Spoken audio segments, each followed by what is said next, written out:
आज तक रेडियो सुनता है सारा जहां।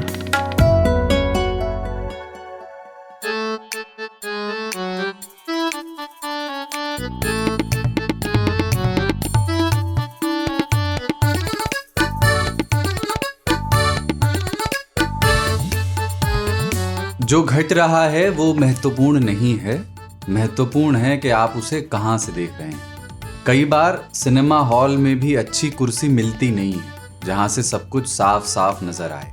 रविंद्र जडेजा जब पॉइंट पर क्षेत्र रक्षण करते हैं तो उन्हें 3 में से सिर्फ एक स्टंप दिखता है। एपिसोड नंबर 80 है ये, और इसी को एक ओर से देखें तो 8 पहले दिखेगा, दूसरी तरफ से देखें तो 0 अधिक अहम लगेगा। इसी तरह तो उस मशीन को भी देखा जा सकता है, जा रहा है, जो अचानक राजनीति का संदेशवाहक बन गई। न्याय की अवधारणा इस बात पर आकर टिक गई है कि आप जेसीबी पर चढ़े हुए हैं या नीचे टूट चुकी दुकान में बचे रह गए चिप्स के पैकेट बचा रहे हैं। सोचिए कि उसे क्या दिख रहा होगा जिसके हाथ में उस मशीन का कंट्रोल है। उसकी आंखों की पुतलियों को काश इस तरफ से भी और उस तरफ से भी पढ़ पाते। शुरू कर रहे हैं 3 ताल। 80वां एपिसोड है कमलेश ताऊ, पाणिनी बाबा और कुलदीप सरदार के साथ। जय हो, जय हो, जय हो।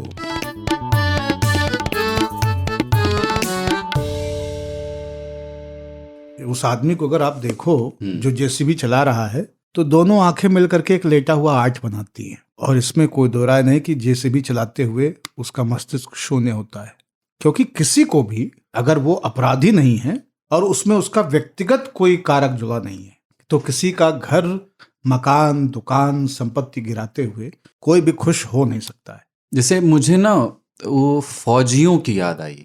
फौजी को आदेश का पालन करना होता है, इस बात से निरपेक्ष होकर के कि सामने उसका क्या हो रहा है। लेकिन दोनों अलग स्थितियां हैं। हाँ, स्थितियां अलग हैं बिल्कुल। फौजी नहीं मारेगा तो मार दिया जाएगा, यहाँ तो कोई ऐसा नहीं है। एक तरफ हिंसा के लिए तैयार खड़ा एक योद्धा है, दूसरी तरफ एक निरीह जीव है जो भले कितना भी लंतरानी हाँकता हो, जेसीबी के सामने तो निरीह ही है।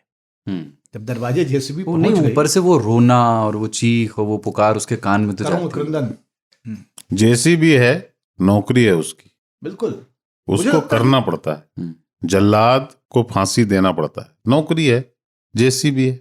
अब मुझे लगता है कि इन्हीं लोगों ने गीता को सबसे गंभीरता से लिया है। निष्काम भाव से, बिना प्रभावित हुए ये अपने कर्मयोग में लगे रहते हैं।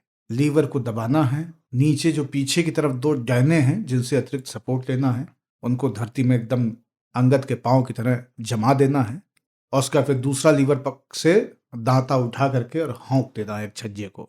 तस्वीरों में जो लोग होते हैं, हम उनको अपने अपने नजरिए से अपने अपने तरीके का समझते हैं। उसी में से एक बूढ़ा चिल्ला पड़ता है जेसीबी के आगे, सर पोस्टमैन है मैं, पोस्टमैन है मैं। आप नहीं जानते कौन क्या करने गया है वहां पर। भीड़ में कुछ हुआ नहीं है जिसकी चर्चा आप कर रहे हैं। जहांगीरपुरी में संदेश देने का काम हुआ है अपने काडर को कि हम काम कर रहे, हम कार्यवाही कर रहे हैं। वरना जितनी कार्रवाई वहां पे हुई है वो लाजपत नगर में, सरोजनी नगर में होते रहती है। आप इधर उधर थोड़े ठेले वालों को, रेहड़ी वालों को, गुमटी वालों को परेशान कर लो। दुकान जो शोरूम बनते हैं इलीगल स्ट्रक्चर में, उनके साथ ऐसा कभी कुछ नहीं होता। मतलब शीला दीक्षित के टाइम में सीलिंग का कई साल लंबा कैंपेन चला दिल्ली में, और कितनी दुकानें, कितनी इमारतें, कितने मार्केट उसमें ध्वस्त किए गए। तो वो तो जबरदस्त है। लेकिन इसमें एक चीज जो है ना, जो ट्रेंड, जो बात, जो टाइमिंग की बात है, अगर कोई चीज इलीगल है और वहां पे कार्रवाई करनी है तो उसके लिए उसी जगह पर सांप्रदायिक संघर्ष या तनाव होने का इंतजार क्यों करना है? जो चीज इलीगल है तो कार्रवाई कर दीजिए, कैडर को जो संदेश देना है दे दीजिए। जिस जगह पर खरगोन में हुआ उसके बाद वहां पे बुलडोजर आया। नहीं, उसमें क्लियर है। ये दोनों वो कहेंगे कि चलो अभी तक नहीं किया सन 70 से, किसी दिन तो करना था। क्या इलीगल स्ट्रक्चर आपको पसंद है? क्या आप सड़क पर दुकान लगा सकते हैं? अरे ये सब तो है, लेकिन भैया दोनों लिंक्ड है। जो भी आपको बोल रहा है वो प्रवक्ता है किसी पार्टी का। सांप्रदायिक हिंसा जो है ना, वो पार्लियामेंट का ध्यानाकर्षण प्रस्ताव है। थोड़ी सी सांप्रदायिक हिंसा हुई, एक स्थान विशेष की ओर व्यवस्था का ध्यान गया। अच्छा, ये बजरंगपुरी नहीं है, जहांगीरपुरी है। कौन लोग रहते हैं यहाँ पे? अच्छा, मस्जिद कितनी पुरानी है? अच्छा, हिंदू आबादी कितनी है? ठीक है, जरा कागज निकलवाओ। हाँ, कल भेजिए, कल सही कीजिए सबको। लेकिन आपने वो फोटो देखी, बोरिस जॉनसन भारत आए और वो गए वहां फैक्ट्री में जेसीबी, हमने तो कहा Boris on JCB, Boris on bulldozer. चढ़ गए वो। मतलब वो, अब मुझे पता नहीं कि उनको मालूम होगा कि देश में इस वक्त क्या चल रहा है या क्या नहीं, पर उसको कैसे पढ़ें उस तस्वीर को। देखिए, वो आदमी को इस्लामोफोबिक होने का डर नहीं है, क्योंकि वो पहले से डिक्लेयर्ड इस्लामोफोबिक आदमी है। हालांकि मैं फिर से रिपीट करता हूं कि इस्लामोफोबिया ऐसा फर्जी डेफिनेशन है इसके, पर उसको पता है। वो बुर्का पहनने वाली औरतों को ब्रिटेन में, ब्रिटिश नागरिकों को पोस्ट बॉक्स कह के संसद में उसने संबोधित किया था कि वो मेल बॉक्स जैसे लगते हैं। तो बोरिस जॉनसन को अगर पता भी था कि यहाँ क्या हो रहा है बुलडोजर के हवाले से, तो भी वो चढ़ गए। चूंकि पिछली बार हमने विज्ञान पर चर्चा की थी कि ये उनके यहाँ की कंपनी है और भारत में बना रही है विध्वंस के सामान, ऐसे कंस्ट्रक्शन इक्विपमेंट बोलते हैं उसको। लेकिन ये सब विडंबना में जो डम्ब है ना, मुझे वो यहीं से आता है। विडम्ब का डम्ब। लेकिन ये सब चीजें मुझे नहीं लगता है कि इतनी बिखरी हुई हैं। जैसे किसी भी देश का राष्ट्राध्यक्ष हमेशा उन कंपनियों के पास नहीं जाता है जो उसकी हैं और उसके प्रोजेक्ट बनाती रही हैं अपनी विदेश यात्राओं में। ये अचानक ही नहीं हो रहा है कि बोरिस जो है वो गुजरात पहुंच रहे हैं, वहां चुनाव होना है भाई। हाँ, मोदी जी, ये अचानक नहीं हो रहा है कि आपका बोरिस जो है वो जेसीबी पे चढ़ जा रहा है। जेसीबी एक कीवर्ड है, बुलडोजर एक कीवर्ड है, और दुनिया, आप माने ना माने, लेकिन लोग लिख रहे हैं, बता रहे हैं, और कहीं ना कहीं एक मैसेज सिमरिंग के साथ में अक्रॉस ऐसे नेशंस में गया है या भेजा जा रहा है या पहुंचा हुआ है कि अब तो चीजें ऐसे देखी और डील की जा रही हैं। तो ये हो रहा है। और चुनाव ब्रिटेन में भी है, गुजरात में भी है। गुजराती बहुत ब्रिटेन में रहते हैं। हाँ, वोट बैंक भी है। प्रीति पटेल उनकी मंत्री भी हैं। हाँ, पीटर और पटेल, ये तो बेहिसाब है ना। मतलब वहां कहते हैं, लंदन के लिए कहा जाता है कि पी वर्ड से, अल्फाबेट से, येलो पेजेस में सबसे ज्यादा या डिक्शनरी में सबसे ज्यादा नाम है वो पीटर है और पटेल है। हाँ, तो पटेल छोटा भाई, पटेल मोटा भाई, पटेल मझला भाई, सब पटेल हैं। दिल्ली में पटेल चेस्ट है, कितने इंच का है? मैं देखता हूँ बसों में लिखा हुआ पटेल चेस्ट। ये तो बताओ 56 है। हाँ, मतलब बहुत अजीब सी जगह है। मुझे जब एलर्जिक ब्रोंकाइटिस था 21वीं सदी की पहली दहाई में, तो उस दौरान मैं नेशनल चेस्ट और सफदरजंग रेस्पिरेटरी डिपार्टमेंट, होम्योपैथी के तमाम मशहूर डॉक्टरान, 2-3 हकीम, अब्बाज किस्म के ऐसे फिजिशियंस जो कि एलर्जी जनित बीमारियों के एक्सपर्ट रहे, मेडिसिन के एक्सपर्ट, इन सब के पास गया। फिर किसी ने कहा कि इतनी जगह हो आए हो तो पटेल चेस्ट भी हो आओ। तो पता चला कि डीयू के पास पटेल चेस्ट है। बाबा यकीन नहीं करेंगे, वहां जाने के बाद पता चला मुझे कि ये हॉस्पिटल है। पहले मैं सोचता था पटेल चेस्ट जो है वो जगह है, यहाँ पे जगह जगह तरह तरह की जगह। उसका नाम जो है वो एकदम प्रेस क्लब ऑफ इंडिया जैसा है, पटेल चेस्ट इंस्टीट्यूट। अच्छा। पीसीआई है वो भी। लेकिन हम वहां गए, उन्होंने इलाज नहीं किया। उन्होंने कह दिया कि नहीं आपका नहीं हो सकता है, तो विश्वविद्यालय के विद्यार्थियों का होगा, जो रेफर होके आएंगे उन्हीं का होगा। तो मैं वहां से थोड़ा सा निश्चेष्ट और उदास होकर चला आया। आखिर में दक्षिणी दिल्ली में तमाम अट्टालिकाओं के बीच में एक नेशनल हार्ट इंस्टीट्यूट है, वहाँ पे जाकर के, नेशनल चेस्ट इंस्टीट्यूट, वहाँ पे जाकर के मैंने फिर उपचार कराया। एक रिटायर्ड डॉक्टर जो रिटायरमेंट के 15 साल बाद भी उस अस्पताल में आ रहे थे, उन्होंने उसके नब्ज को पकड़ लिया, उन्होंने ठीक कर दिया फाइनली। मेरे काम आएगा ये। तो वहाँ पे जाकर के थोड़ा सा, तो पटेल चेस्ट का तो मामला उतना ही है कि हमको तो बहुत हल्का मिला। हालांकि बताते हैं कि उधर जो पटेल चेस्ट बना है चाइना वाला, काफ़ी तगड़ा है, और उस चेस्ट में लिफ्ट लगी हुई है और सैकड़ों लोग एक साथ खड़े हो सकते हैं। उनके चेस्ट से ही लोग देखते हैं दुनिया को, वहां से। उनके चेस्ट में बहुत बड़ा होल है। हाँ। हनुमान जी से इंस्पायर है शायद। हनुमान जी की भी चेस्ट से दिखाई देता था, राम जानकी अंदर दिखाई देता था, श्री राम जानकी बाहर देखते हैं, बैठे हैं मेरे सीने में। गीत है। उसका जो एक वो आया है बन के, वो कितना, वो आपने देखा है, उसमें जिफ है उसका। जब गाना बन के आता है तो उसमें सीना चीरने का जिफ है, फिर वो बंद होता है, फिर बनता है। वो बहुत सुंदर उसका वीडियो बनाया गया है।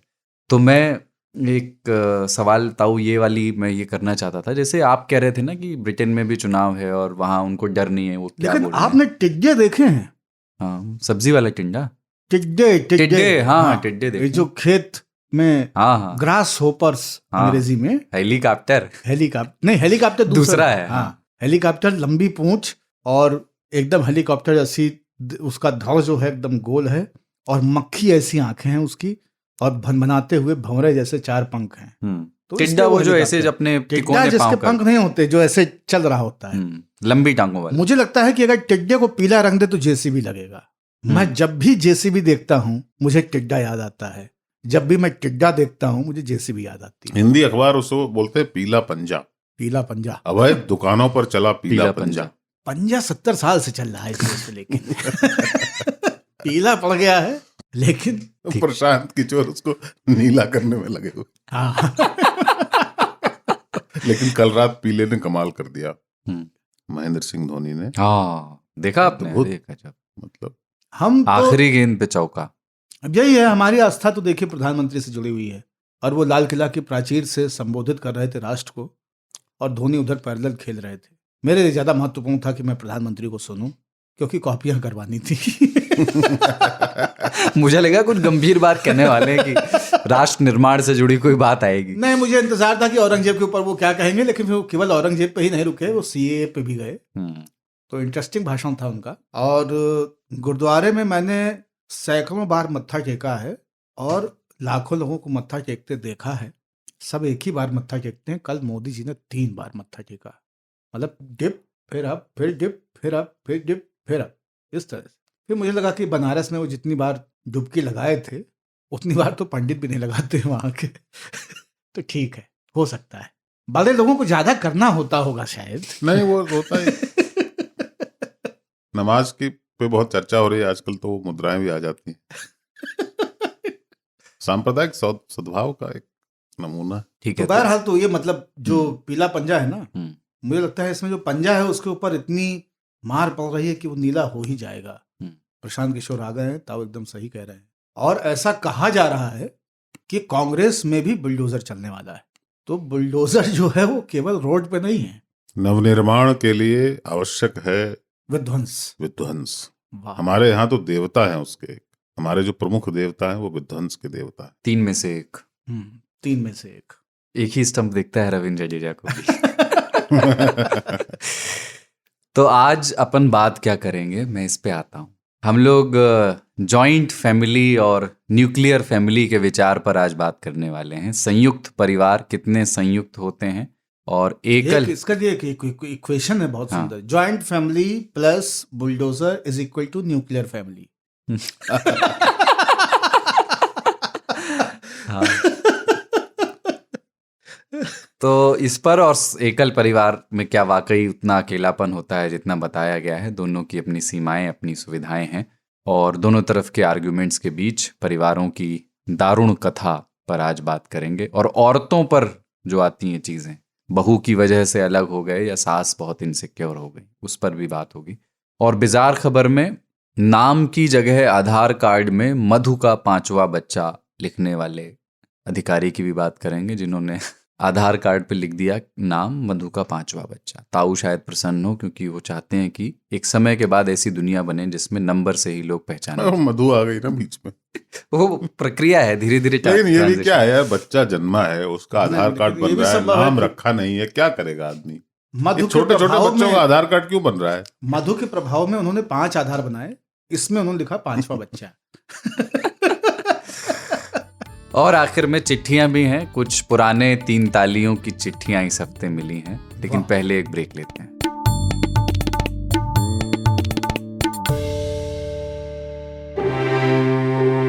भाषा के ग्रामर से मिले कब, क्यों, कैसे, कहां, किसने, ये ऐसे शब्द हैं जो सेंटेंस में जुड़ जाएं तो उसे सवाल बना देते हैं।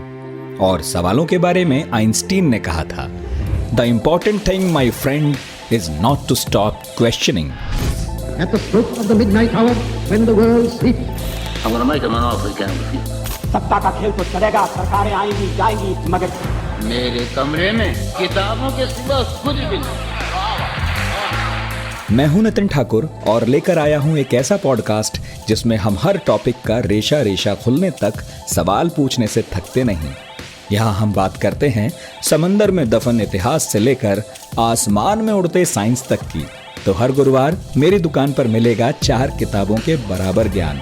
आज तक रेडियो पर पढ़ाकू नितिन में, हमारी वेबसाइट के अलावा एप्पल पॉडकास्ट, गूगल पॉडकास्ट और स्पॉटिफाई पर भी।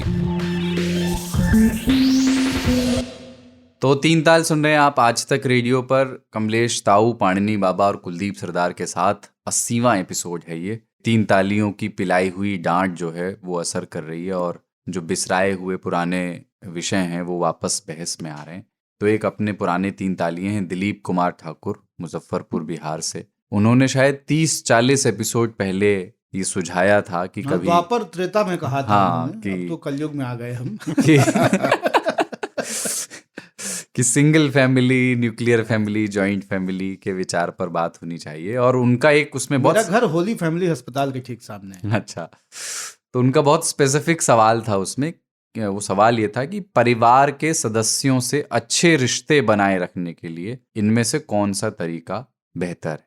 मतलब अगर इन्हीं के सवाल से शुरू करें अपन, फिर आगे बढ़ेंगे। तो आप लोगों का क्या तजुर्बा रहा है? परिवार के सदस्यों से अच्छे संबंध बनाने के लिए सबसे जरूरी है कि आप न्यूक्लियर परिवार में हो, क्योंकि जब आप साथ रहेंगे संयुक्त परिवार में तो भैया किसी का रिश्ता अच्छा नहीं रहता है। सबकी लड़ाइयाँ चल रही होती हैं। गांव में संयुक्त परिवार का जो बिंब है, और ये शुद्ध भारतीय मानसिकता है कि हम जहां से निकल के आते हैं पीड़ाओं की वजह से, नई जगह से उन्हीं जगहों को वापस बहुत प्यार से देखने लगते हैं। अभी कल या परसों मेरे ख्याल से अमेरिका में कोई लेक्चर अरुंधति रॉय दे रही थी, और उन्होंने उस लेक्चर में एक बड़ी कमाल की लाइन कही है कि ये अच्छा नहीं है, ये मुनासिब नहीं है कि आप उन्हीं किनारों को लौट जाएं जो आपके अपने थे। Returning to the source which were your own, ये अच्छी चीज नहीं है।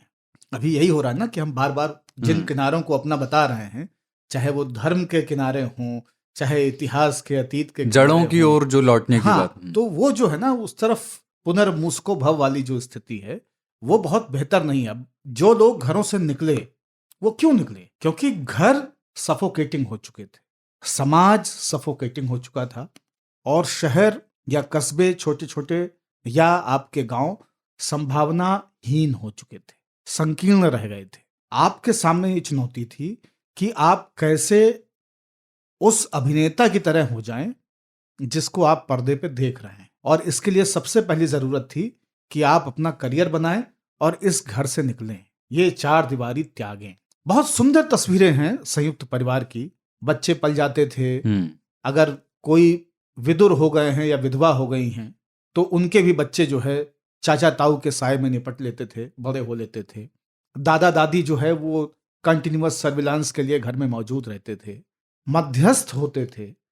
इंडिविजुअल्स की बहुत सारी एंजाइटीज को ठंडा करने के लिए, जलते तवे जैसी चेतनाओं पे छिट्टे मारने के लिए आपके आसपास बहुत सारे लोग होते थे।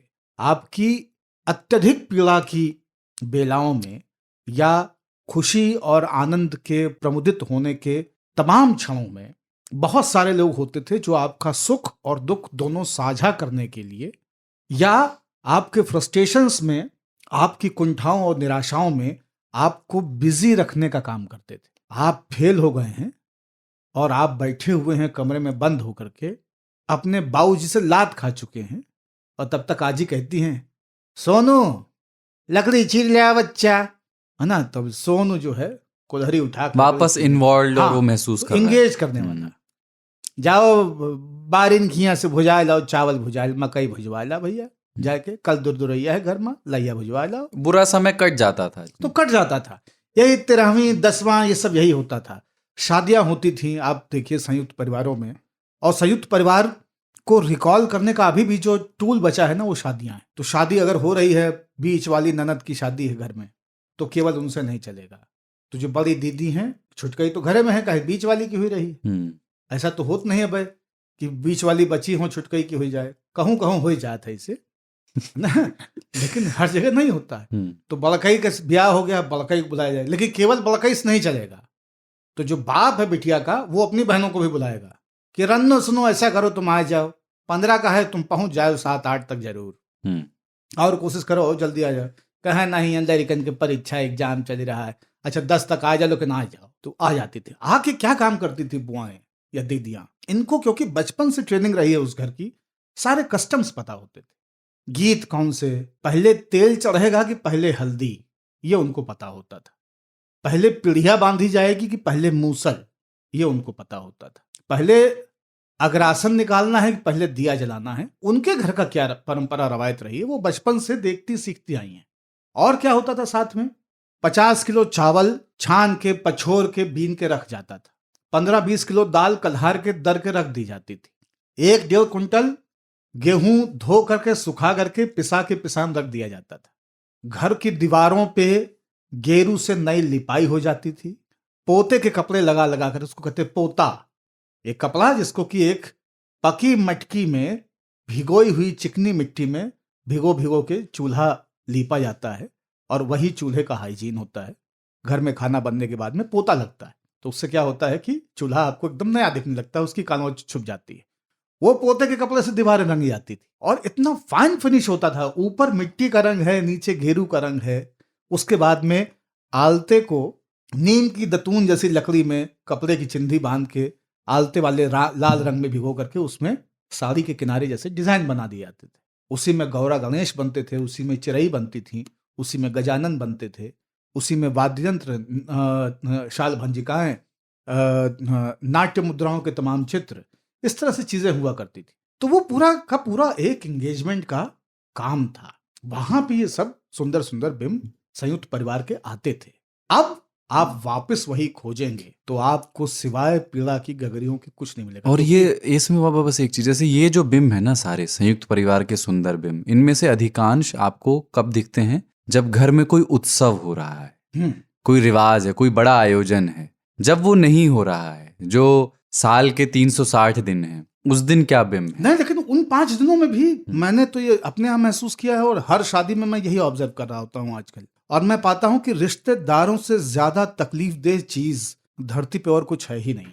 अगर दुनिया में कोई चीज आपके खिलाफ है या आपकी गति में, आपकी ऊर्जा में, आपकी क्षमताओं में बाधक है, तो उनका एक ही नाम है, रिश्तेदार। ये अधपके मांस की तरह आपके दांतों में फंसे होते हैं, जिनको आप खोदें कुरेदें तो खून निकाल दें। ये उस तरह के होते हैं। अपने पति से कभी तमीज से बात न करने वाली बुआ अचानक से अपने मैके आने के बाद में, नैहरे आने के बाद में पति के प्रति बहुत ही संस्कारी हो जाती है। बाबा ने कितना सही स्विच मारा है। अभी बुआ कितनी अच्छी लग रही थी इसके पहले। तो मैं उन्हीं बुआ को क्या लगाती तो वही रन्नू बुआ कहेंगी कि ये तो चाय ऐसे पीते नहीं बिना नमकीन के।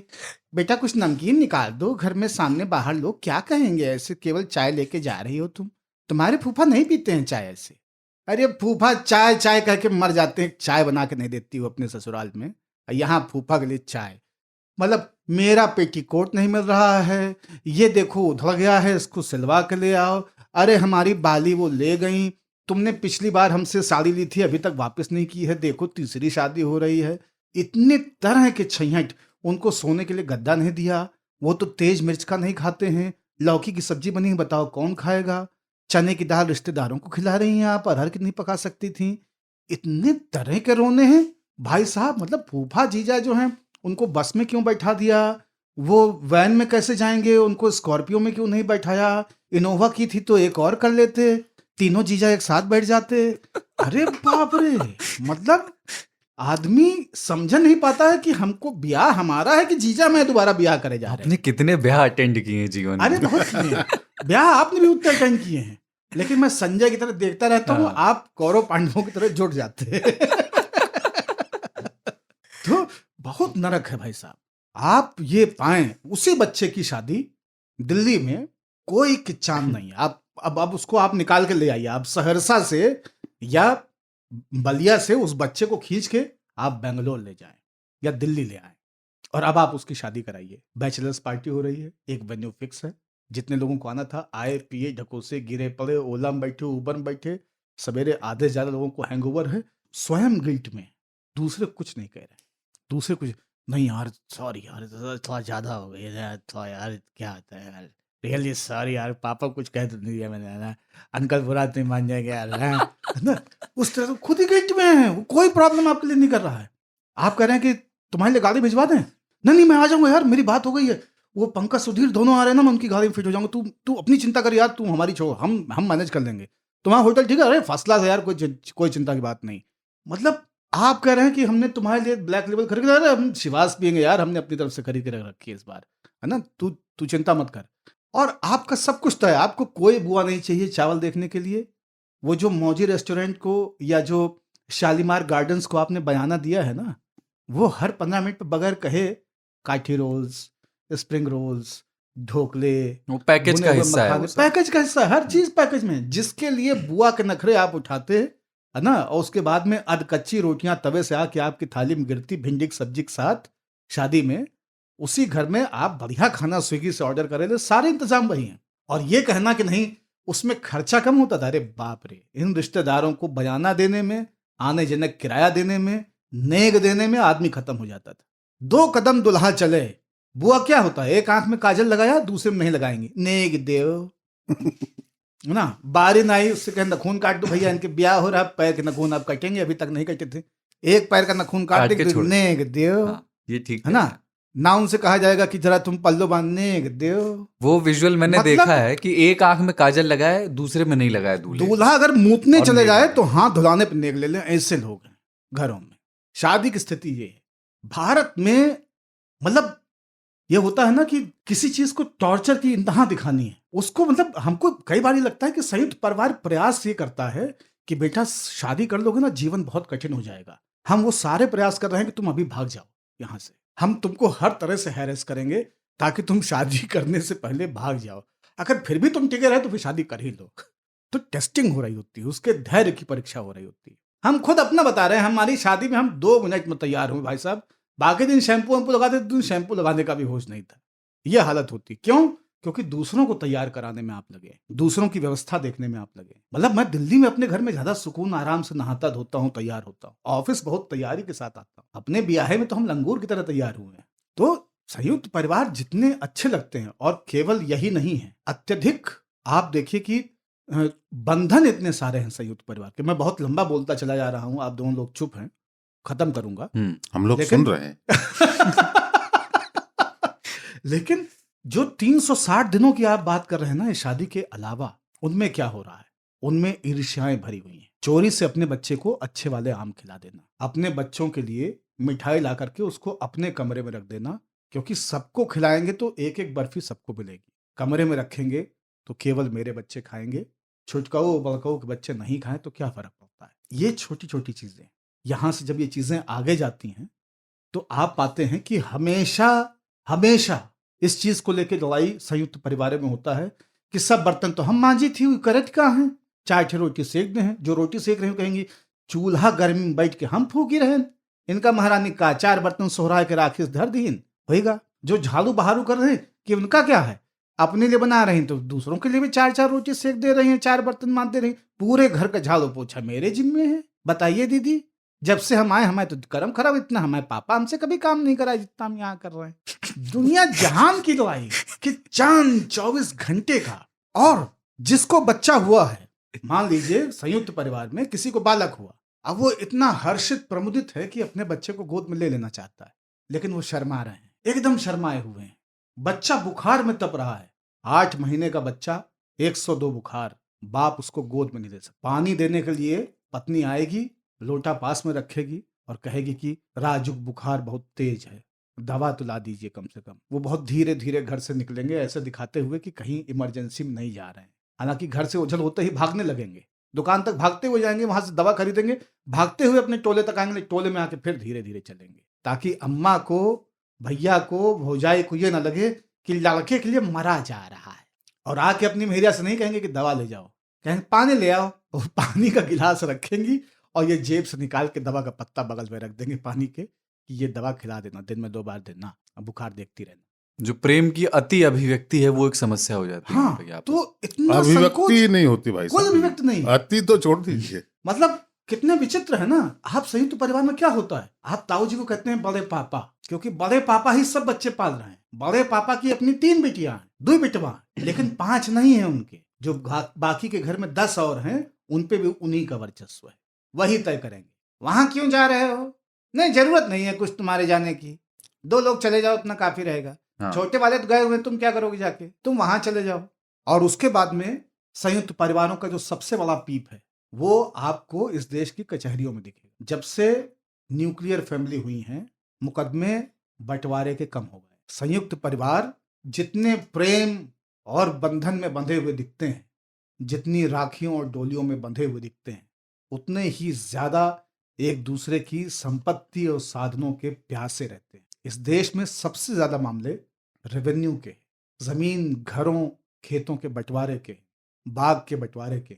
इस देश में फौजदारी के मामले गांवों में केवल और केवल मेड़, आम, महुआ, जामुन बचाने के, उसमें लाठियां चल रही हैं। एक की नाली पे दूसरा मिट्टी डाल दे रहा है, एक के दरवाजे पे दूसरा दीवार खड़ी कर दे रहा है। पाटीदारों से बड़ा कोई शत्रु नहीं है, भाई से ज्यादा बड़ा कोई कंपटीशन नहीं है।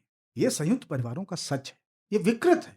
अंबेडकर ने कहा कि इनसे निकलो, इन गांवों से निकलो, इन संयुक्त परिवारों से निकलो। लोगों को बात समझ में आई नहीं, कर सब रहे हैं। मेरा एक दोस्त है जो आप वो एक्सप्रेशन वाली बात कर रहे थे, वो बताता है कि उसके गांव में चाचा और चाची को उसे देख के बड़ा आश्चर्य होता है क्योंकि एक्सप्रेशन नहीं है। चाचा को चाची पर गुस्सा आया तो कोहनी से मार दिया पकड़ के पीठ पे, और प्रेम आया तो घुमा के ऐसे कोहनी से मार दिया। दोनों के लिए एक ही है, कोहनी से मारना, क्योंकि जुबान से बोलना। क्योंकि हिंसा जायज है। हाँ, हिंसा का एक्सेप्टेंस है नहीं, शब्दों और को। वो उस लड़के ने एक चीज ऑब्जर्व नहीं की, उससे कहिएगा, अब मैं शर्त लगा रहा हूं कि निकलेगा। उनके चाचा अगर गाय धोते होंगे या गाय बांधते होंगे खूंटे पे हौद से, हौद के पास, तो गाय को भी कोहनी मारते होंगे, ये शर्त लगा दो। गांव में लोगों की कोहनी मारने की आदत होती, गाय को कोहनी मारना, बैल को कीला मारना, वो एक तरह का एक्सप्रेशन है क्षेत्रीय। भैंस को कोहनी मारना।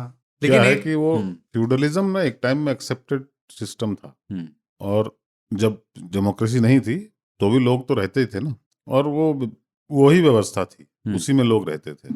वो फ्यूडलिज्म का लास्ट स्ट्रक्चर ना जॉइंट फैमिली है।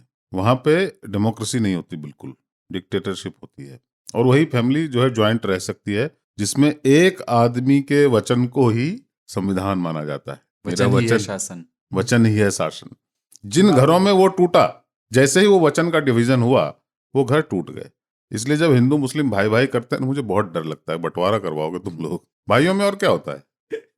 एक बार हो भाई चुका में है, अक्सर ये होता है। एक बार हो चुका है तो रहने दो। पर सबसे बड़ा जो डैमेज जॉइंट फैमिलीज करती है, मैं जॉइंट फैमिली में पला बढ़ा और फिर बंटवारा हो गया। जॉइंट फैमिलीज में सबसे इंडिविजुअलिज्म नहीं हो पाता किसी का।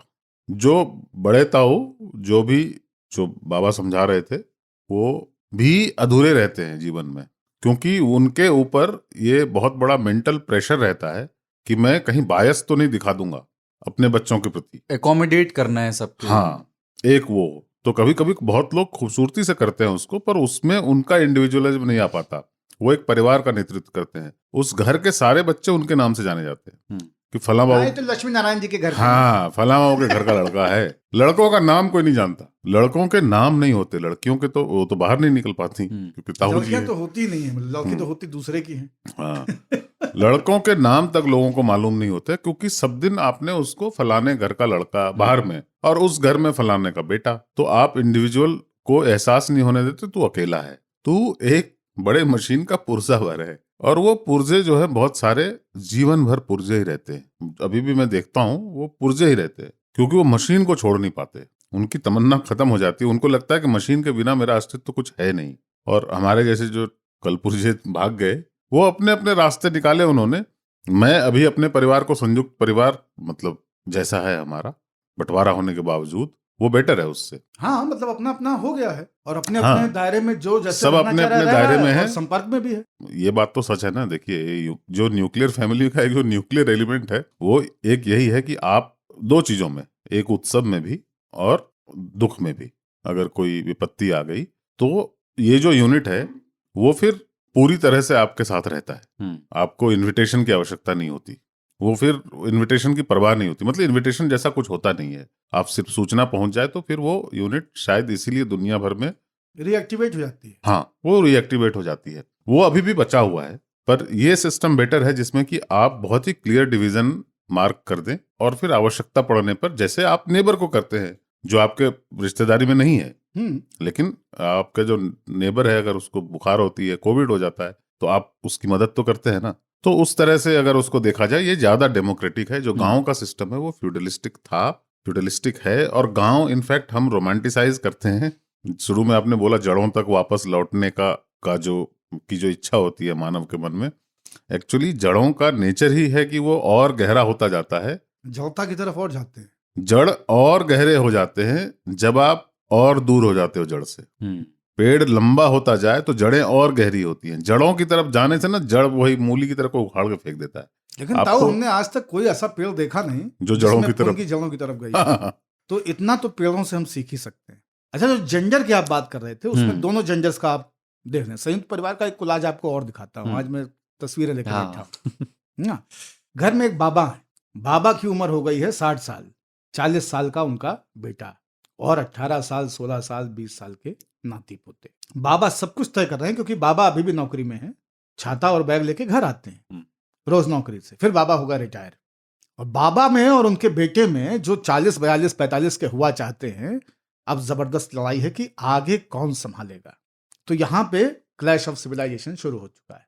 और महतारी जो केवल और केवल मतलब जो आजी हुई, अब घर की जो सबसे वरिष्ठ महिला है, जो अभी तक अपने पति को सब सर्वांगीण प्रभुसत्ता मान के चल रही थी, वो अब धीरे धीरे बेटे की तरफ शिफ्ट होने लग गई हैं क्योंकि ये तो बुढ़ा गए हैं, अब आगे तो ये देखिए हैं हमका। तो उनकी इनसिक्योरिटी अब बेटे की तरफ लेके आ रही है।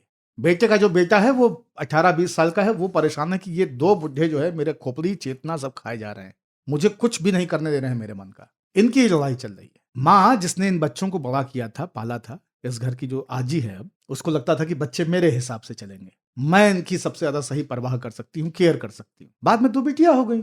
बिटिया जैसे जैसे 14-16 की हुई, उनको लगा कि भैया की सबसे सही परवाह मैं कर सकती हूँ। तो माँ से वो पूरा का पूरा भाइयों का जो दारोमदार था देखने संभालने का, उनको गिलास देना, उनके हाथ धोई थाली को उठा करके जहां बर्तन धुलते हैं वहां तक ला के रखना, उनको रात में 2 बजे भी रोटियां गर्म सेक के देना, ये सब जिम्मेदारी अचानक से बहनें ले लेती हैं अपने ऊपर बगैर कहे हुए माता जी से। उसके बाद में पहले भाई की शादी होती है, बहू आ जाती है। तो माँ बहनों से परेशान थी कि देखो ये लोग अपने में चल रही हैं, लड़कों को बिगाड़ रही हैं। बहनों को होता है कि ये बाहर की आ गई है, इसको पता नहीं भैया को कितना घी चाहिए कितना नहीं चाहिए।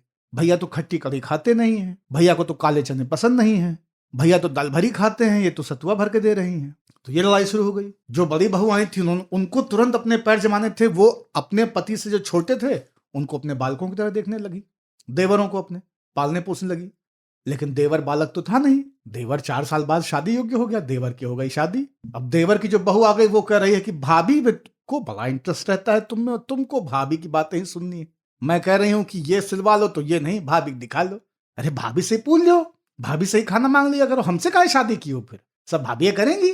नंदे शादी होती आ रही, वो और परेशान है। माता जी को समझ नहीं आ रहा है कि वो बहुओं की तरफ रहें कि बेटियों की तरफ रहें, क्योंकि दोनों तरफ से लात खा रही हैं। बेटियों के साथ रहती हैं लेकिन बेटी यहां नहीं रहती। अब बहुओं के साथ रहेंगी तो सरेंडर है, बेटों पे कंट्रोल कैसे रहेगा। इतनी भयंकर किच्चांद है रोज की, इतनी भयंकर किच्चांद है एकदम। आप यूं समझें कि मानसून जब शुरू होता है ना जून जुलाई में, उस वक्त जो तपी हुई धरती की आर्द्रता होती है, उमस होती है, जिसमें आपकी गर्दन का पसीना केवल खारा नहीं होता है, आपकी चमड़ी को काट रहा होता है। आप जब नाक से सांस ले रहे होते हैं बारिश के मौसम में तो आपको लगता है कि गर्म भाप अंदर जा रही। उस तरह की उमस, उस तरह की गंदी चिपचिपी गर्मी जैसा माहौल घरों में होता है संयुक्त परिवारों में। न्यूक्लियर परिवार अपना एसी लगा के प्रेम से सो जाता है, मरने लगता है तो फोन करता है, भैया इनकी हालत सीरियस है, अब आपको देखना है तो एक बार आप आकर देख लो, अब लगता नहीं चलेंगे। ठीक है तो कितना, डॉक्टर क्या कह रहे हैं?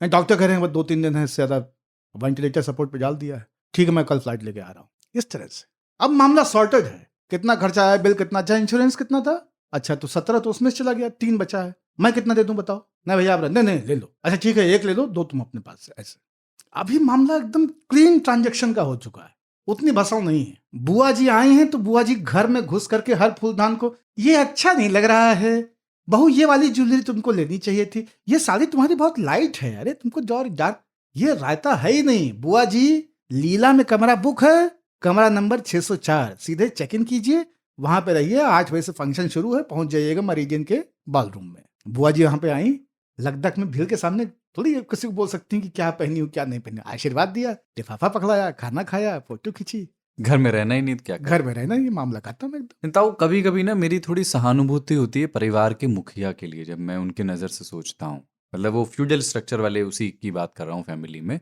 कि जैसे गांधी के साथ जो हुआ ना, जो सबका होता है वो किसी का हो नहीं पाता है, सबको एकोमोडेट करने के चक्कर में।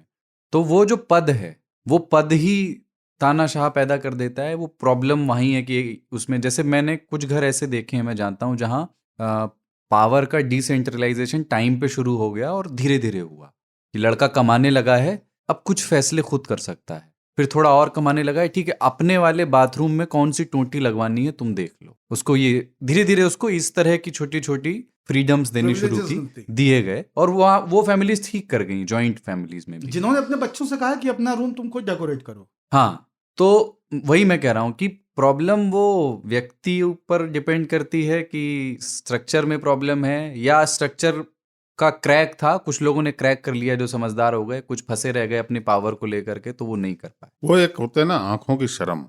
बच्चा, डेकोरेशन वाला एग्जाम्पल ले लेता हूँ क्योंकि मुझ पे बात कर रहे हैं, ये इसको ये कहने की हिम्मत नहीं है कि मैं अपने कमरे को इस तरह से डेकोरेट करना चाहता हूँ, ठीक है। यह मान कर कि अगर मैं बोलूंगा तो रिजेक्ट हो जाएगा, हो सकता है रिजेक्ट नहीं हो। दिक्कत फ्यूडलिज्म में यही होता है, राजतंत्र में, कि राजा दुखी हो जाएंगे ये मानकर चलता है आदमी। हाँ, तो न ये मांगा न उसको मिला। उन घरों में जिसमें कि इस दुविधा को डिक्टेटर ने समझ लिया और खुद से बोल दिया कि क्या तुम्हारा कमरा लग रहा है, अपनी मर्जी से कुछ बढ़िया बनवाओ, बहुत तुमको अकल है तो, इतना तुम फैशन वैशन बाहर जाते हो, क्या ये सब करके रखे हो। ऐसे लोगों ने चला लिया, जिन्होंने ये समझ लिया, इस दुविधा को समझ लिया कि मेरे रहते यहाँ पे कोई आवाज उठाएगा नहीं, और आवाज दबी रहेगी तो फूट जाएगा एक दिन। तो उन्होंने ये इनिशिएटिव खुद लिए, पर ये ध्यान रखना कि नीचे से जब आवाज आई ना तो उसी समय सब कुछ भसक गया। अगर नीचे से आवाज आई, ये ऊपर वाले को पसंद नहीं थी, हम दे सकते हैं, हाँ, तुम मांग नहीं हमारी सकते। मर्जी पे है, तुम उड़ोगे लेकिन तब जब हम दलबा खोलेंगे। हाँ, ऐसे बंद दलबे में ज्यादा पर हुलुक करोगे तो गोदी से पहुंच देंगे। तो उसमें ये भी ना कि राजा से एक भावनात्मक रिश्ता भी है। राजा के पास हमेशा सिर्फ अथॉरिटी का टूल, यहाँ पे फ्यूडल पिताओं के पास हमेशा सिर्फ अथॉरिटी का टूल नहीं रहता, ये कर लो वो कर लो। उनके पास कोप भवन में जाने का टूल भी होता हाँ है, हाँ, अरे दशरथ की तरह जो ज्यादा घातक है। और जो आप गांधी का उदाहरण दे रहे हैं ना, जो अभी ताऊ भी कह रहे हैं, उसमें सबसे बड़ी प्रॉब्लम है, आप शादियों को ले लीजिए। अरे हम गांधी को Arrange- डिक्टेटर बोले थे तो कटवा दिए थे ये। है ना? तो आप शादियों को उदाहरण ले लीजिए। इस देश में जितनी शादियां होती हैं, इस समाज में, मैं आपसे एक चीज की शर्त लगा सकता हूं कि 100 अरेंज मैरिज में से 95 अरेंज मैरिज ऐसी हैं, या 99 भी हो सकती हैं, जिसमें उस लड़के की एक राजकुमारी है जिसको उसने कभी देखा है, कभी प्रेम किया है, कभी चाहा है, या ऐसी कल्पना की है कि इससे मेरा विवाह हो, लेकिन वो कभी अपने घर में कह नहीं पाता है। वो जो 100 अरेंज मैरिज हुई है ना, जिनकी शादी हो गई, प्रेम विवाह हो गए, उनको मैंने किनारे कर दिया पहले ही। जो अरेंज वाले, मैं उनकी बात कर रहा हूं। इनका प्रॉब्लम यही था, जैसे ही बाप से या महतारी से कहेंगे कि हमको ये पसंद है, तो कह देंगे कुतिया का ब्याह देव, ए से ब्याह ना होई। लगता है कि मतलब आप जो ताऊ कह रहे हैं ना कि ये कैसे कर सकते हो, हाँ, बिना हाँ, बिना कि तुम- अवज्ञा है ये कि तो। तुम तो गलते होगे, और उसको पता है कि मैं तो गलते होऊंगा। मैं तो मतलब इस वक्त ये कह दूं कि नहीं, जानवी कपूर हमारी पसंद है, जानवी कपूर ने कहा है कि अगर तुम शादी करना चाहो तो मैं तैयार हूं। लेकिन तो कहेंगे बाबा अरे इसमें- नाचने वालों क्या शादी होगी अब, हैं? इतने मेरे दिन आ गए, संस्कार कोई चीज है कि नहीं है? वो लिजलिजापन। और वही जो ताऊ कह रहे हैं ना, गांधी की जो प्रॉब्लम है, आप कह रहे हैं ना, जो सबका होता है वो फिर अपनों ने, अरे किसी का भैया, नहीं होता। आपको सबका होने की क्या जरूरत है? सब अपने अपने हो जाएंगे ना। आप जैसे ही सबका होते हैं, डिक्टेटर भी सबका होता है, आप भी सबके होते हैं, ईश्वर सबका है, सब मर रहे हैं। सबका साथ। अच्छा, इसका एक दूसरा पहलू जो आपको इंटरेस्ट करेगा, वो ये है कि जैसे जब शाम को कुर्सी लगा के अड़ोस पड़ोस के बुजुर्ग बैठते हैं, तो उनके जो डिस्कशन के हिस्से होते हैं, उसमें ये तो होता ही है कि किस घर की लड़कियां नौकरी से कितने बजे लौट रही हैं। साथ में ये भी होता है कि ये जो फ्लैट कल्चर है यार, ये लोग अलग अलग जो रहने लगे हैं, ये बच्चे कैसे पालते होंगे? बच्चे पलते नहीं हैं। बच्चे पालने के लिए परिवार चाहिए होता है, परिवार का सपोर्ट चाहिए होता है। मैं आपको ना एक आध ये साइकोलॉजिकल थियरीज का एग्जांपल देता हूँ। एक ब्रिटिश साइकोलॉजिस्ट हैं, साइको एनालिस्ट भी हैं, वो जॉन बोल्बी। उनका ये बच्चे के ओवरऑल डेवलपमेंट पे ही काम है, और उन्होंने एक थ्योरी दी, अटैचमेंट थ्योरी बोलते हैं उसको। तो वो ये कहते हैं कि माँ का प्यार बच्चे के लिए, माँ का प्यार बायोलॉजिकल नीड है, उसको बायोलॉजिकल नीड कहते हैं। और बच्चे के जो चाइल्डहुड अटैचमेंट्स हैं वो आगे चलकर उसके डेवलपमेंट और मेंटल फंक्शनिंग पर सीधा असर डालते हैं। मतलब उसका विस्तार ये है, अगर और इसको फैला दूं, कि जिस बालक को माँ का प्यार नहीं मिला है बचपन में, जितना मिलना चाहिए उतना नहीं मिला है, तो प्रोबेबिलिटी है उसकी कि अपराधी बनने की आशंका थोड़ी बाकी के मुकाबले ज़्यादा है। ये नहीं कि अपराधी बन ही जाएगा, उसकी प्रोबेबिलिटी बाकियों के मुकाबले ज़्यादा है। तो इस तरह से न्यूक्लियर फैमिली समाज में इनडायरेक्टली बहुत कुछ करा रही हो सकती है, ऐसा एक काउंटर दलील है। हाँ, लेकिन वो बरतानिया दलील है। मैं तो कह रहा हूँ भारत में स्टडी करा लीजिए भाई साहब, आप पाएंगे कि जिन जिन को माँ का अतिरिक्त प्यार मिला है वो सब के सब हरामखोर बड़े होकर अपराधी बने हैं। अरे लेकिन माँ का प्यार जो है न्यूक्लियर फैमिली में मिलता है। वो जो पुरुषों का संकोच होता है ना, वो माँ के साथ भी होता है। आपका नहीं, और बच्चा आप जो है हमेशा अपना गोद बच्चा लिए गोद हुए हैं। गोद गोद टहल रहा है, और आप कुछ ज्यादा कर नहीं सकते, अतिरिक्त प्रेम नहीं दे सकते, क्योंकि बाकी लोग क्या समझेंगे। मतलब मुझे माँ का प्यार मिला, पर ये था कि मैं तो अपने मतलब पूरे गांव की गोद में खेलता था ना। नहीं, और केवल माँ अगर बच्चे को खिलाती रहे तो तुरंत ताना आ जाएगा हाँ। पड़ोस से या ननद से कि बताओ मम्मी काम कर रही है, मम्मी बर्तन मांज रही है, बच्चे के लिए बैठी हैं। नहीं, लेकिन ये सारी बात जिसे हम डोमेस्टिक हेल्प कहते हैं, आया हिंदी में कहते हैं, उसके खिलाफ कही गई है। तो एक कनेडियन पॉलिटिकल साइंटिस्ट हाँ, क्योंकि उनके यहाँ जॉइंट फैमिली नाम की चीज तो वो होती ये नहीं कह रहे हैं ज्यादा। कि अगर जैसे अमीर बच्चे को ना 2 माँ मिलती हैं, गरीब को एक भी नहीं मिलती, एक भी नहीं। उसका कारण वो बता रहे हैं कि बिल्कुल, गरीब वर्ग का जो ह्यूमन रिसोर्स है, जो माँ आपके यहाँ माँ का काम कर रही है, वो आया तो का कहीं और काम कर रही है। नहीं, वो एक बच्चे को छोड़ के आई है, क्योंकि बिल्कुल। उसकी उम्र भी वही है ना। बिल्कुल बिल्कुल। तो उसको एक भी नहीं मिली, और आपने उनका एक ह्यूमन रिसोर्स अपने यहाँ इस्तेमाल कर लिया। तो न्यूक्लियर फैमिली की एक दिक्कत ये भी है कि वो बहुत सारे गरीब परिवारों को के बच्चों को उनकी माँओं से वंचित कर रहा है। कंडे उपले थापने वालियों, ईंट भट्टों पे ईंट बनाने वालियों, कपड़े सिलने वालियों, दूसरों के घर बर्तन मांजने वालियों,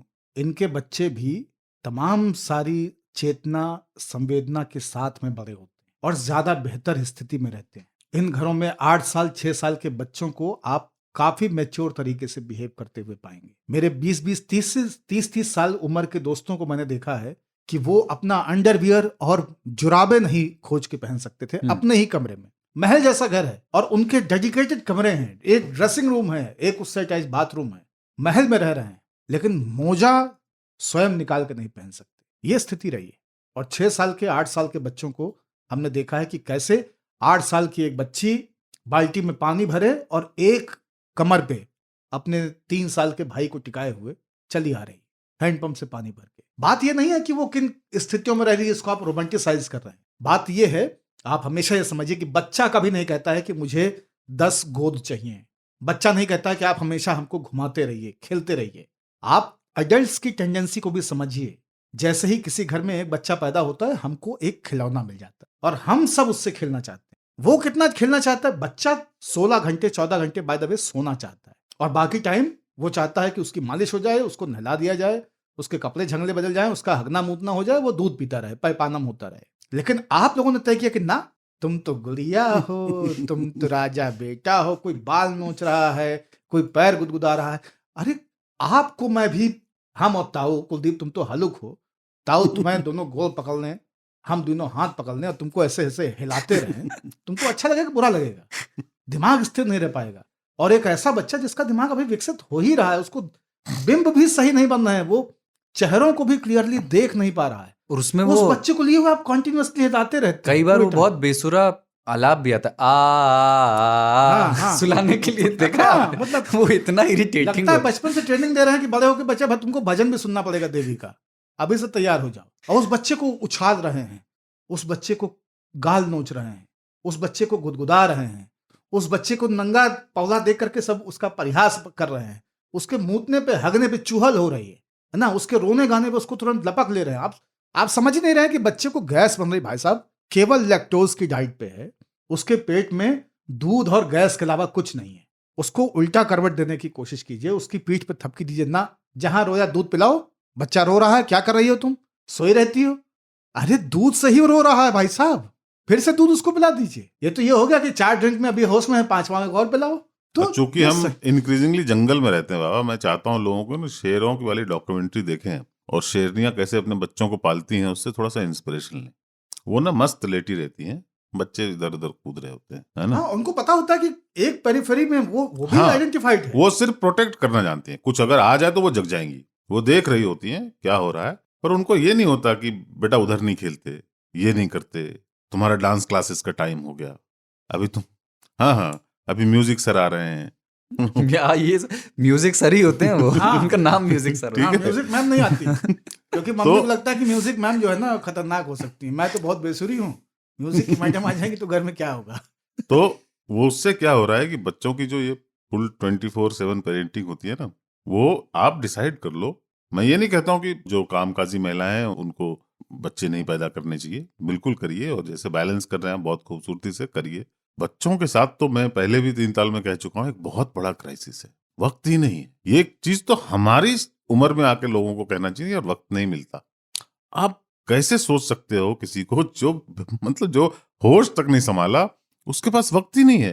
वो सब बच्चे रश में रहते हैं, सब कुछ है, मतलब खेलने का टाइम भी निर्धारित है, और उसको आप पेल के पड़े हुए हैं, उसको मोबाइल थमा दिया आपने बिकॉज आपको डिस्टर्ब करता है, तो आपने मोबाइल थमा दिया है अपना वाला ही, उसमें गेम खेलते हुए दोस्तों को, अरे देखो मेरा बेटा ना गेम ही खेलता रहता है, बैटरी चली जाती है।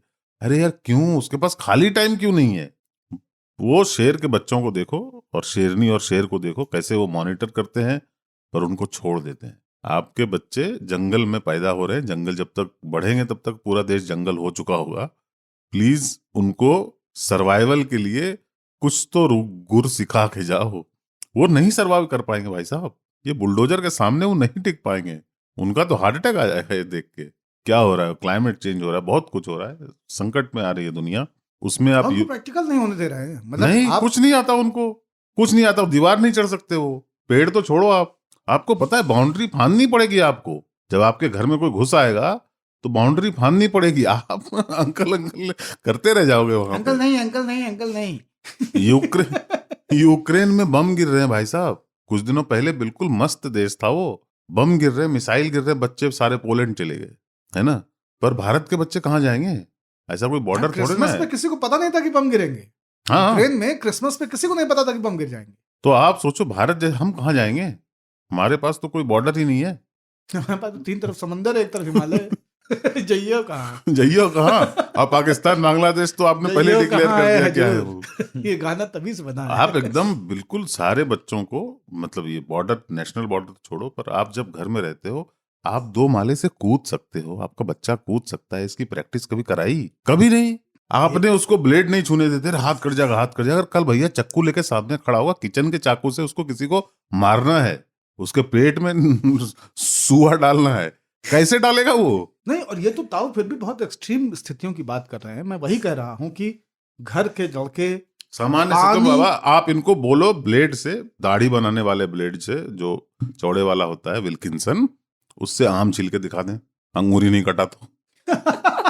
अरे छीला ही नहीं है कभी लाइफ में,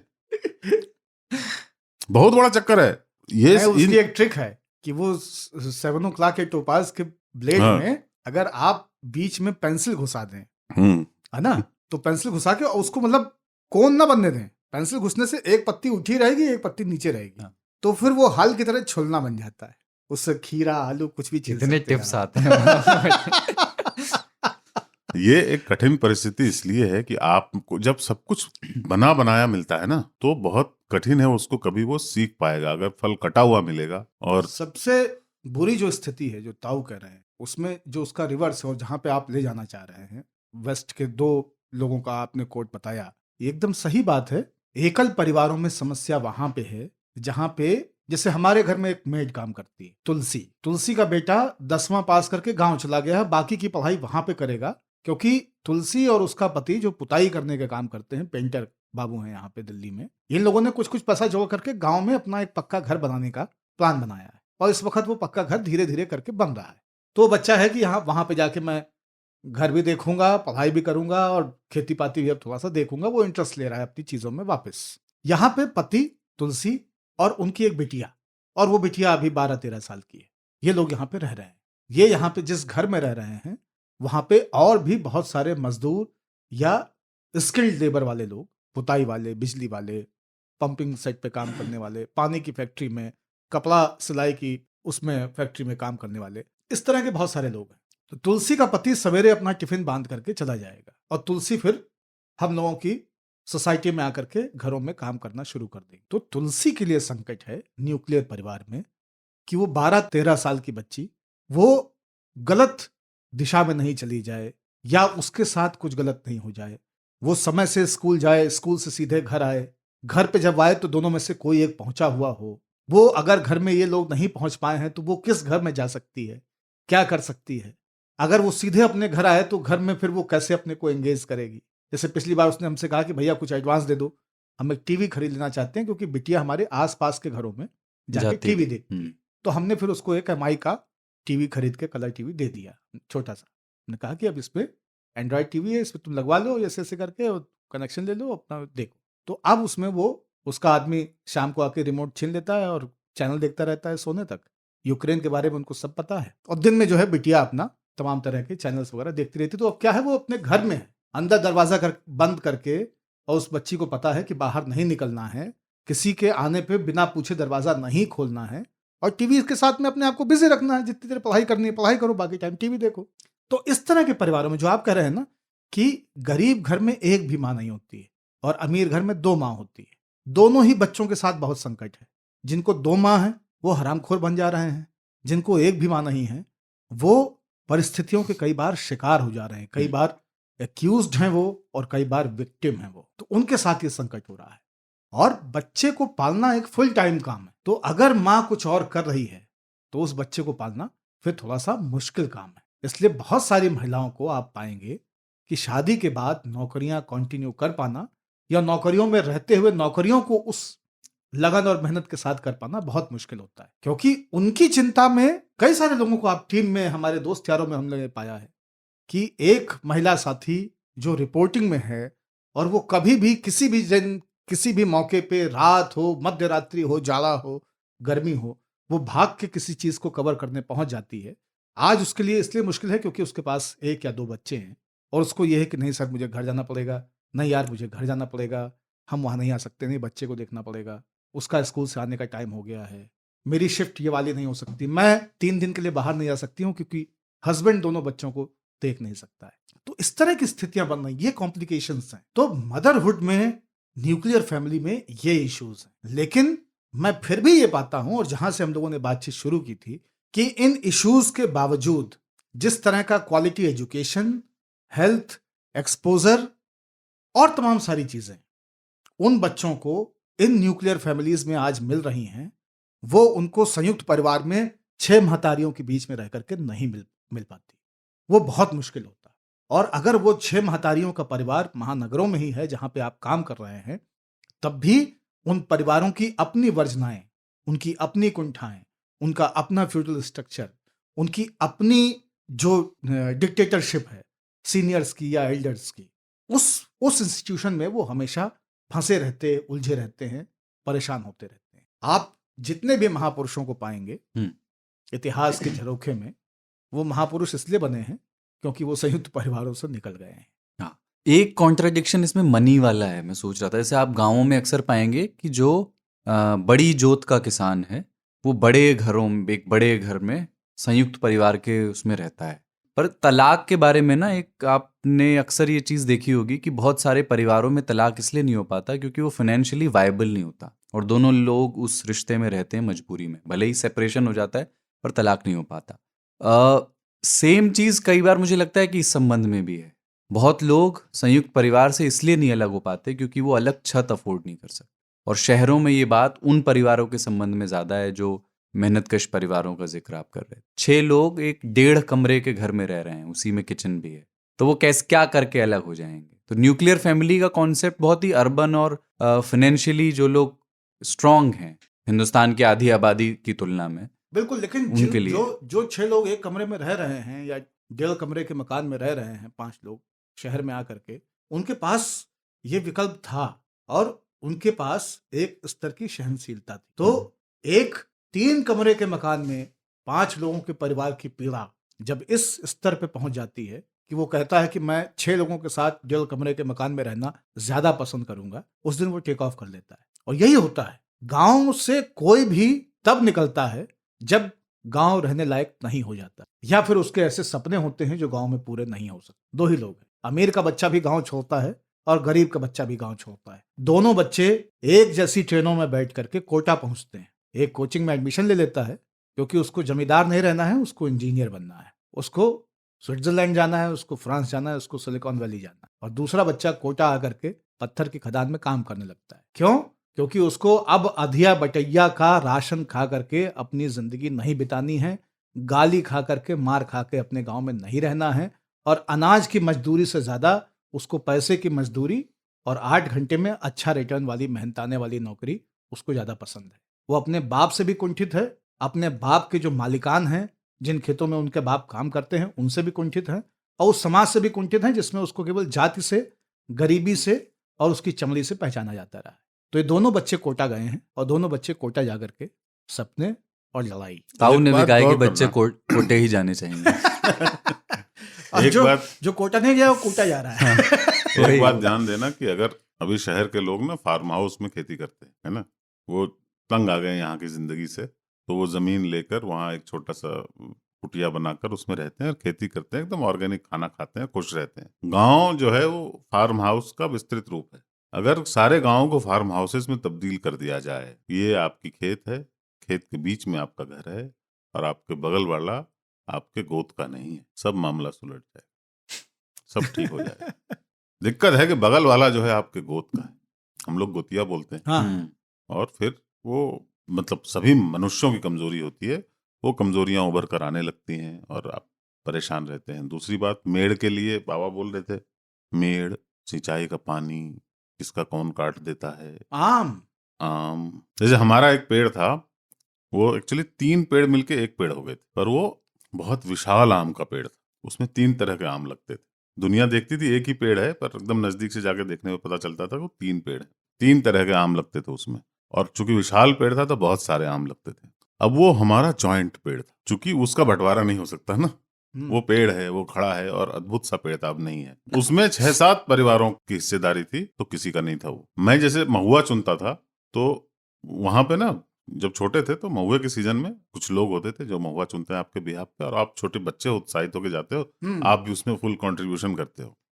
महुआ चुनने में क्या महुआ है, आज कोई नहीं चुनता, लेकिन उस समय महुआ चुनते थे कि ये महुए का पेड़ मेरा है, इसमें दूसरा कोई नहीं चुन सकता, है ना। लेकिन कोई उधर से टोकरी लेके जा रहा है, गुजर रहा है, उसने उठा लिए, फिर आपसे लड़ाई हो गई उससे भरे पेड़ देते थे, उसकी टोकरी पलटवा लेते थे कि और ये तय करते थे कि जितना भरिस है उससे एक मुट्ठी ज्यादा इधर गिरेगा। तो बहुत ही छोटी छोटी चीजों पे जो आप, वो टेरिटोरियल मार्किंग होती है ना कुत्ते की, उस टाइप की टेरिटोरियल मार्किंग जो है गांव में बहुत ज्यादा होती है। आम का बंटवारा होते हुए मैंने देखा है कि जैसे आम तोड़ा जा रहा है और उसमें अगर 3 लोगों का हिस्सा है, किसी एक घर को पता न लगे ऐसा हो नहीं सकता। बताया जाता है कि आज तोड़ा जा रहा है, तो उसके बाद जब एक आदमी बोरे में भर के ले आता है मुख्य, आज ही नहीं, परव तूरा जाई। हाँ पहले ही पता चल रहा है। हाँ, कि कचहरी उचहरी ना जाओ, परव आम तूरा जाई।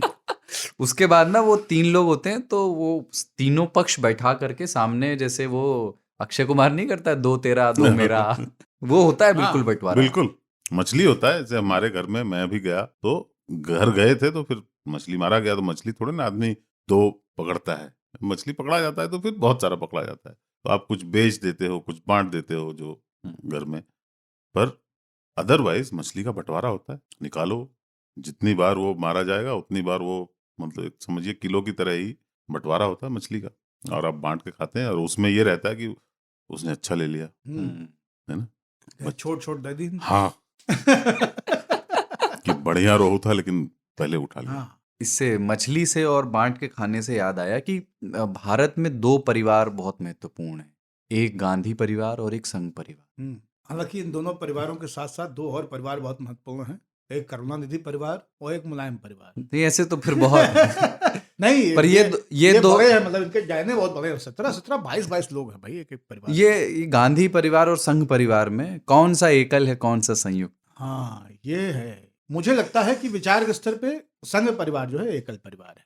हाँ, वो तो एकल ही होते हैं ना, है ना। वहाँ पे और मेंबरशिप जो एकल को ही मिलती और है, इनके युगल घर को में नहीं मिलती। 3 ही लोग हैं लेकिन संयुक्त परिवार है।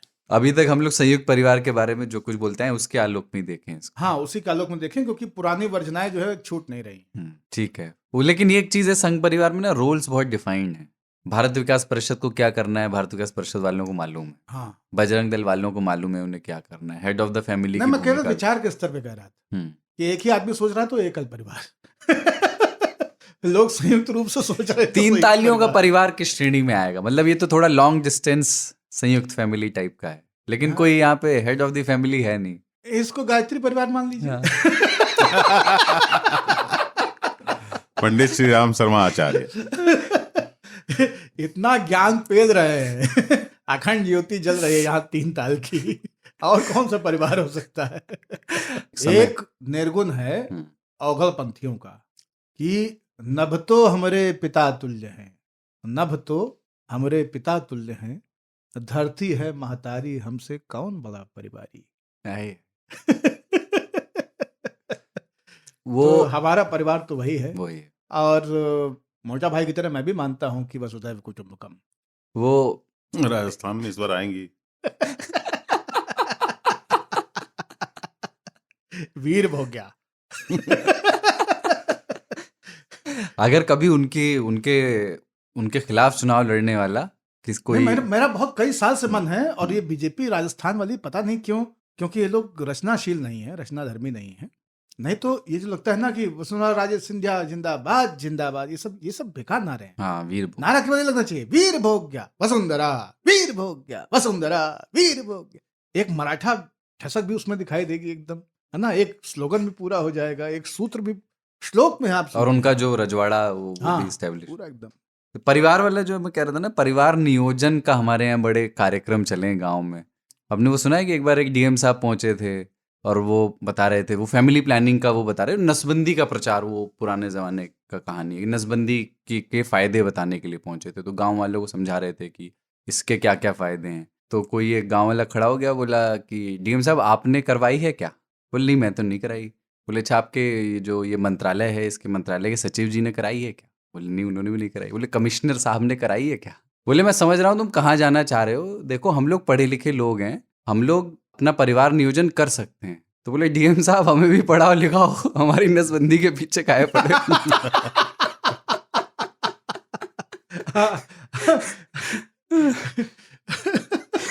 हाँ, ये मतलब इतनी चिंता है हाँ, तो पढ़ा लिखा दो भैया। या ना करो तो मतलब नसबंदी से याद आया, हुआ ना छुआ दे। बहुत सारे इस देश में लोग ना बच्चे पैदा कर रहे हैं, उनको हक नहीं है। ये सुकरात और प्लूटो वाले में ताऊ का जो है, ताऊ ने 4th गियर लगा लिया। सीधे नहीं, हक नहीं। ग्रीको रोमन क्या है कि आप जो है परिवार की नजर से मत देखो, आप इस नजर से देखो कि आप एक व्यक्ति को इस धरती पर ला रहे हो, फिर आप उसको न स्किल कर रहे हो, न किसी आगे वो क्या करेगा उसकी तैयारी नहीं कर पा रहे हो। इस देश में न हेल्थ है गारंटीड, न एजुकेशन गारंटीड है, न एम्प्लॉयमेंट गारंटीड है। अरे ताऊ नरेगा 3 काम के अलावा। करेगा, 3 काम करेगा। इनमें से कुछ भी जब गारंटीड नहीं है और आपके पास इतनी शक्ति नहीं है कि आप उसको यहाँ से कोई विदेश में पढ़वा सको, है ना, तो काहे इतना सोच के ताऊ कोई बच्चे को पैदा कर नहीं रहा है। वही है, केवल 3 चीजें सोच रहे हैं लोग। दुर्घटना पूर्वक ही हो रहे हैं। हाँ, नहीं, दुर्घटना पूर्वक में भी क्या है, उसके पीछे एक क्लैरिटी है, दुर्घटना के पीछे भी सब तो दुर्घटना से पैदा हो रहे हैं। क्योंकि उनकी संपत्ति का क्या होगा, एक ये भी है ना, उसमें 3 चीजें हैं। एक तो है कि हम रहे न रहे, हमारा स्पर्म रहना चाहिए, हाँ, है ना, जनन द्रव्य की निरंतरता का सिद्धांत, वंश, है ना, वंश। आजकल तो बच्चे के नाम रख देते हैं यही। कल मैं ताऊ को एक डॉक्टर के बारे में बता रहा हूँ, हाँ। होम्योपैथी के एक डॉक्टर हैं यहाँ पे, कौन सा क्या जगह हम बता रहे थे आपको, कंट्री हाँ। करके है ना कुछ, ये इंदिरापुरम की तरफ। अच्छा, क्रॉसिंग वहाँ पे- रिपब्लिक में। हाँ, क्रॉसिंग रिपब्लिक एक जगह है, वहाँ हम्म। पे एक डॉक्टर है होम्योपैथी के बड़े मशहूर, उनका नाम है वंश, और वो केवल और केवल संतानोत्पत्ति के डॉक्टर है। आप सोचिए कि माँ बाप ने क्या सही एकदम पत्थर मारा है। Too literal. हाँ, यथा नाम है तथा गुण है ना, यही से साबित होता है। लेकिन 3 चीजों के लिए लोग बच्चे पैदा करते हैं। ये ताऊ कह रहा है ना कि ये क्या करेगा, है ना, समाज को क्या देगा, आदमी को क्या देगा, लोग ये सोचते हैं। तो एक चीज तो है कि स्पर्म एंड लैंड प्रॉपर्टी ना, जो मेरा है, मेरा वीर है, मेरी संपत्ति है, मेरा घर है, मेरा बाग है, मेरी जाति है, मेरा नाम है, ये आगे जाएगा। दूसरा कंधा और आग, हम्म। कि मरेंगे तो कैसे संस्कार, अंतिम संस्कार कैसे होगा? और चौथा पिंडदान, वहां स्वर्ग में भूख लगेगी तो खाएंगे क्या? पिंडे के लिए बच्चा पैदा हो रहा है। आप भारत में किसी भी ज्योतिष के स्वर्ग में, पारंपरिक विद्वान स्वर्ग से में खाने की कमी है? ऐसा क्यों लगता जाना है? चाहते हैं लोग ऐसी जगह पे? नहीं, ऐसा पता है इनको क्यों लगता है। तो किसी भी पारंपरिक ज्योतिषाचार्य से आप जब भी बात करेंगे और आप उससे अगर ये कह दें कि आपके संतान नहीं है, तो वो पथरा वथरा किनारे रख के आधे घंटे आपको केवल इस पे लेक्चर देगा कि अंतिम संस्कार और पिंडदान कितने महत्वपूर्ण हैं, इसलिए वंश में किसी का होना वंश में क्यों जरूरी है। वंश ऐसे साउंड करता है ना, तो इसलिए तो ये जो आप कह रहे हैं ना, मतलब ये तो कोई सोचने तैयार नहीं है। बहुत 1 अरब 40 करोड़। गजब ही है। लेकिन ब्रेक ले रहे हैं और उस पार बिजारो तेज।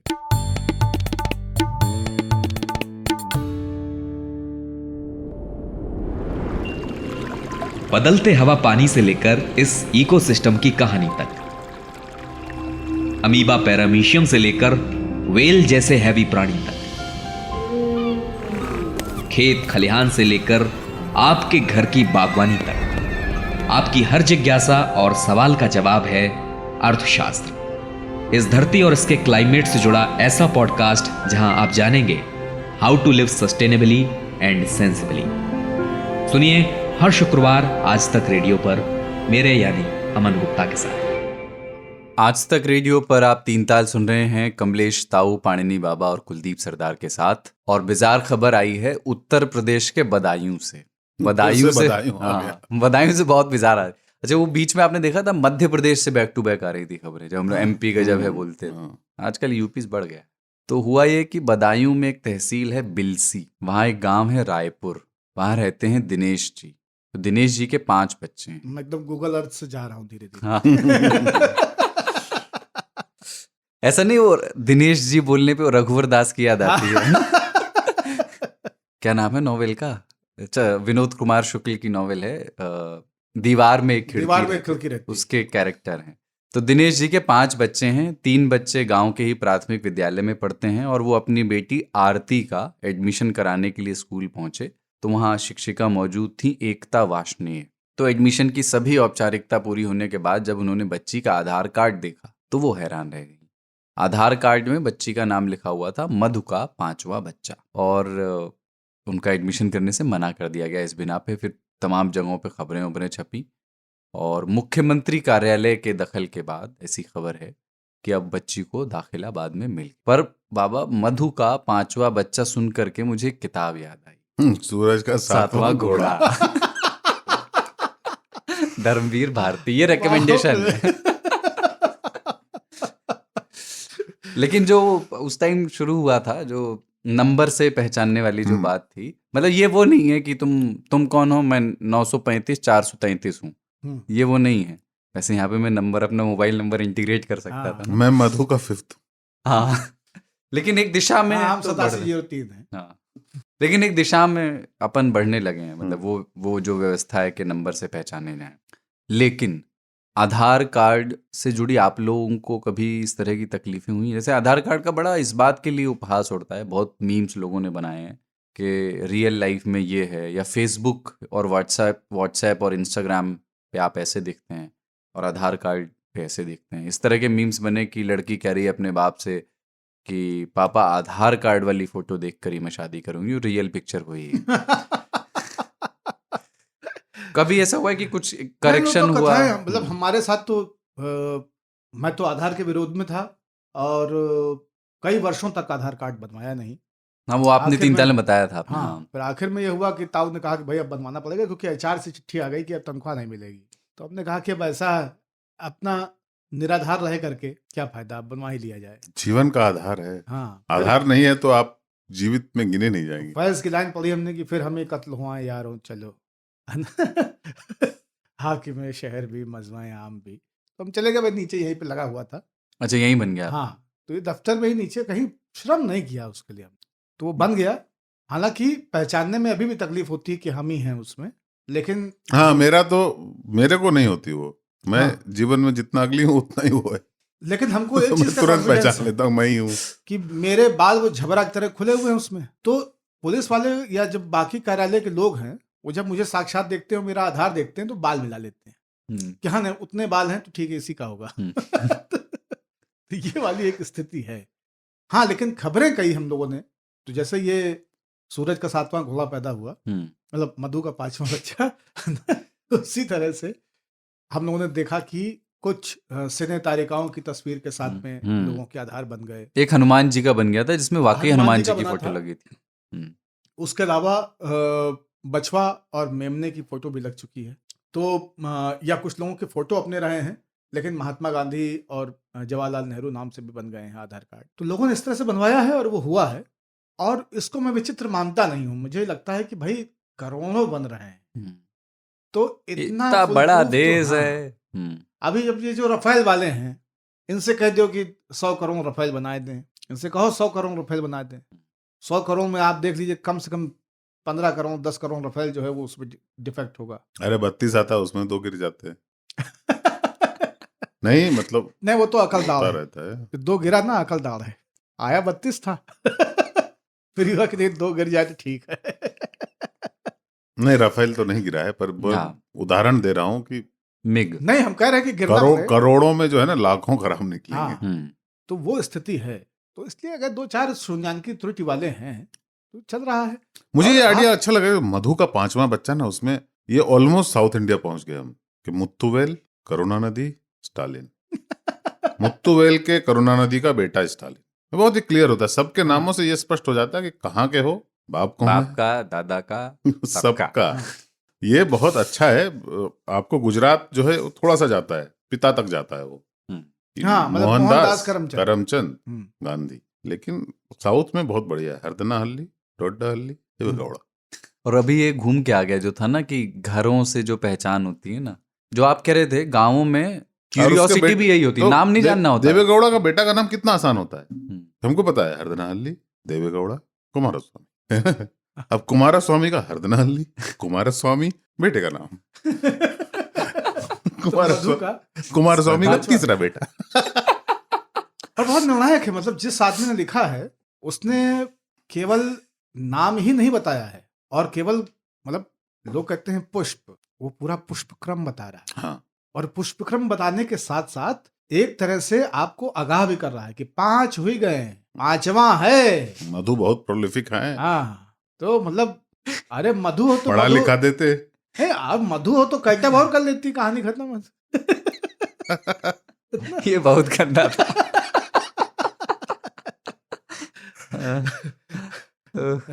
आप मतलब आप तय कर लीजिए कि नहीं शुंभ निशुंभ है ना, दानव मधु तुम कैटअप, मारे। सब सारे के सारे ठीक नहीं। वो लेकिन ये था कि गाड़ी के नंबर को आधार से लिंक कर दें तो दिल्ली में रोड रेज की जो स्थिति है वो शायद थोड़ी कंट्रोल में आ जाएगी, क्योंकि गाड़ी ठुकते ही समझ में आ जाएगा कि सामने वाले का बाप कौन है।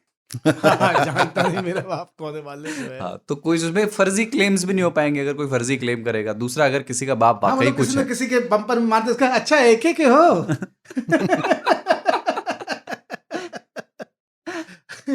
जिंदल जिंदल जिंदल, हाँ हाँ हमारे पापा वहाँ काम करते थे, जाओ जाओ कोई बात नहीं। तो अपना भाई है वो। डॉक्टर साहब मेरे बेटे ने ना आधार कार्ड निकल लिया है, प्लीज हेल्प। बोले उसको बोलो पैन कार्ड भी निकल ले, लिंक होगा तभी मैं कुछ कर बाप रे, बढ़िया है। तौबा तौबा। अब आधार कार्ड में मैं चीज़ सोचता कहना चाह हूँ रहा कि हूँ। मोदी जी की फोटो जो है आधार कार्ड में बिल्कुल साफ होगी और अच्छी आई होगी। ऐसा सही। मैं मतलब मोदी जी के आधार कार्ड के बारे में जब भी सोचता हूँ तो उसमें वो फोटो की क्वालिटी वो नहीं होगी जो हमारी है, क्योंकि उनकी हर जगह फोटो की क्वालिटी बहुत साफ होती है। हाँ, उनका तो कार्ड वेब छपा कैम नहीं से है, उनका कार्ड छपवाया गया, उनका वेब कैम से फोटो नहीं लिया गया, उनको तो अच्छे से शायद लेकर के। अपलोड किया होगा। हाँ, मतलब हम लोग को तो वेब कैम से लिया गया था ना। हाँ, माइक्रोसॉफ्ट का वो छोटा हाँ, जो वाला। रहता है छोटा वाला।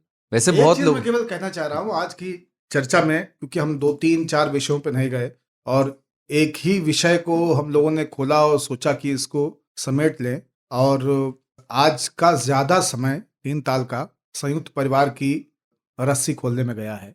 उसका स्वेटर हम लोगों ने उधेड़ा है बैठ के, वो गोले बनाए हैं। तो लेकिन ऐसा नहीं है कि बाकी चीजों को छूने की कोशिश नहीं की, समय जितना था उसमें थोड़ा बहुत छू पाए हैं।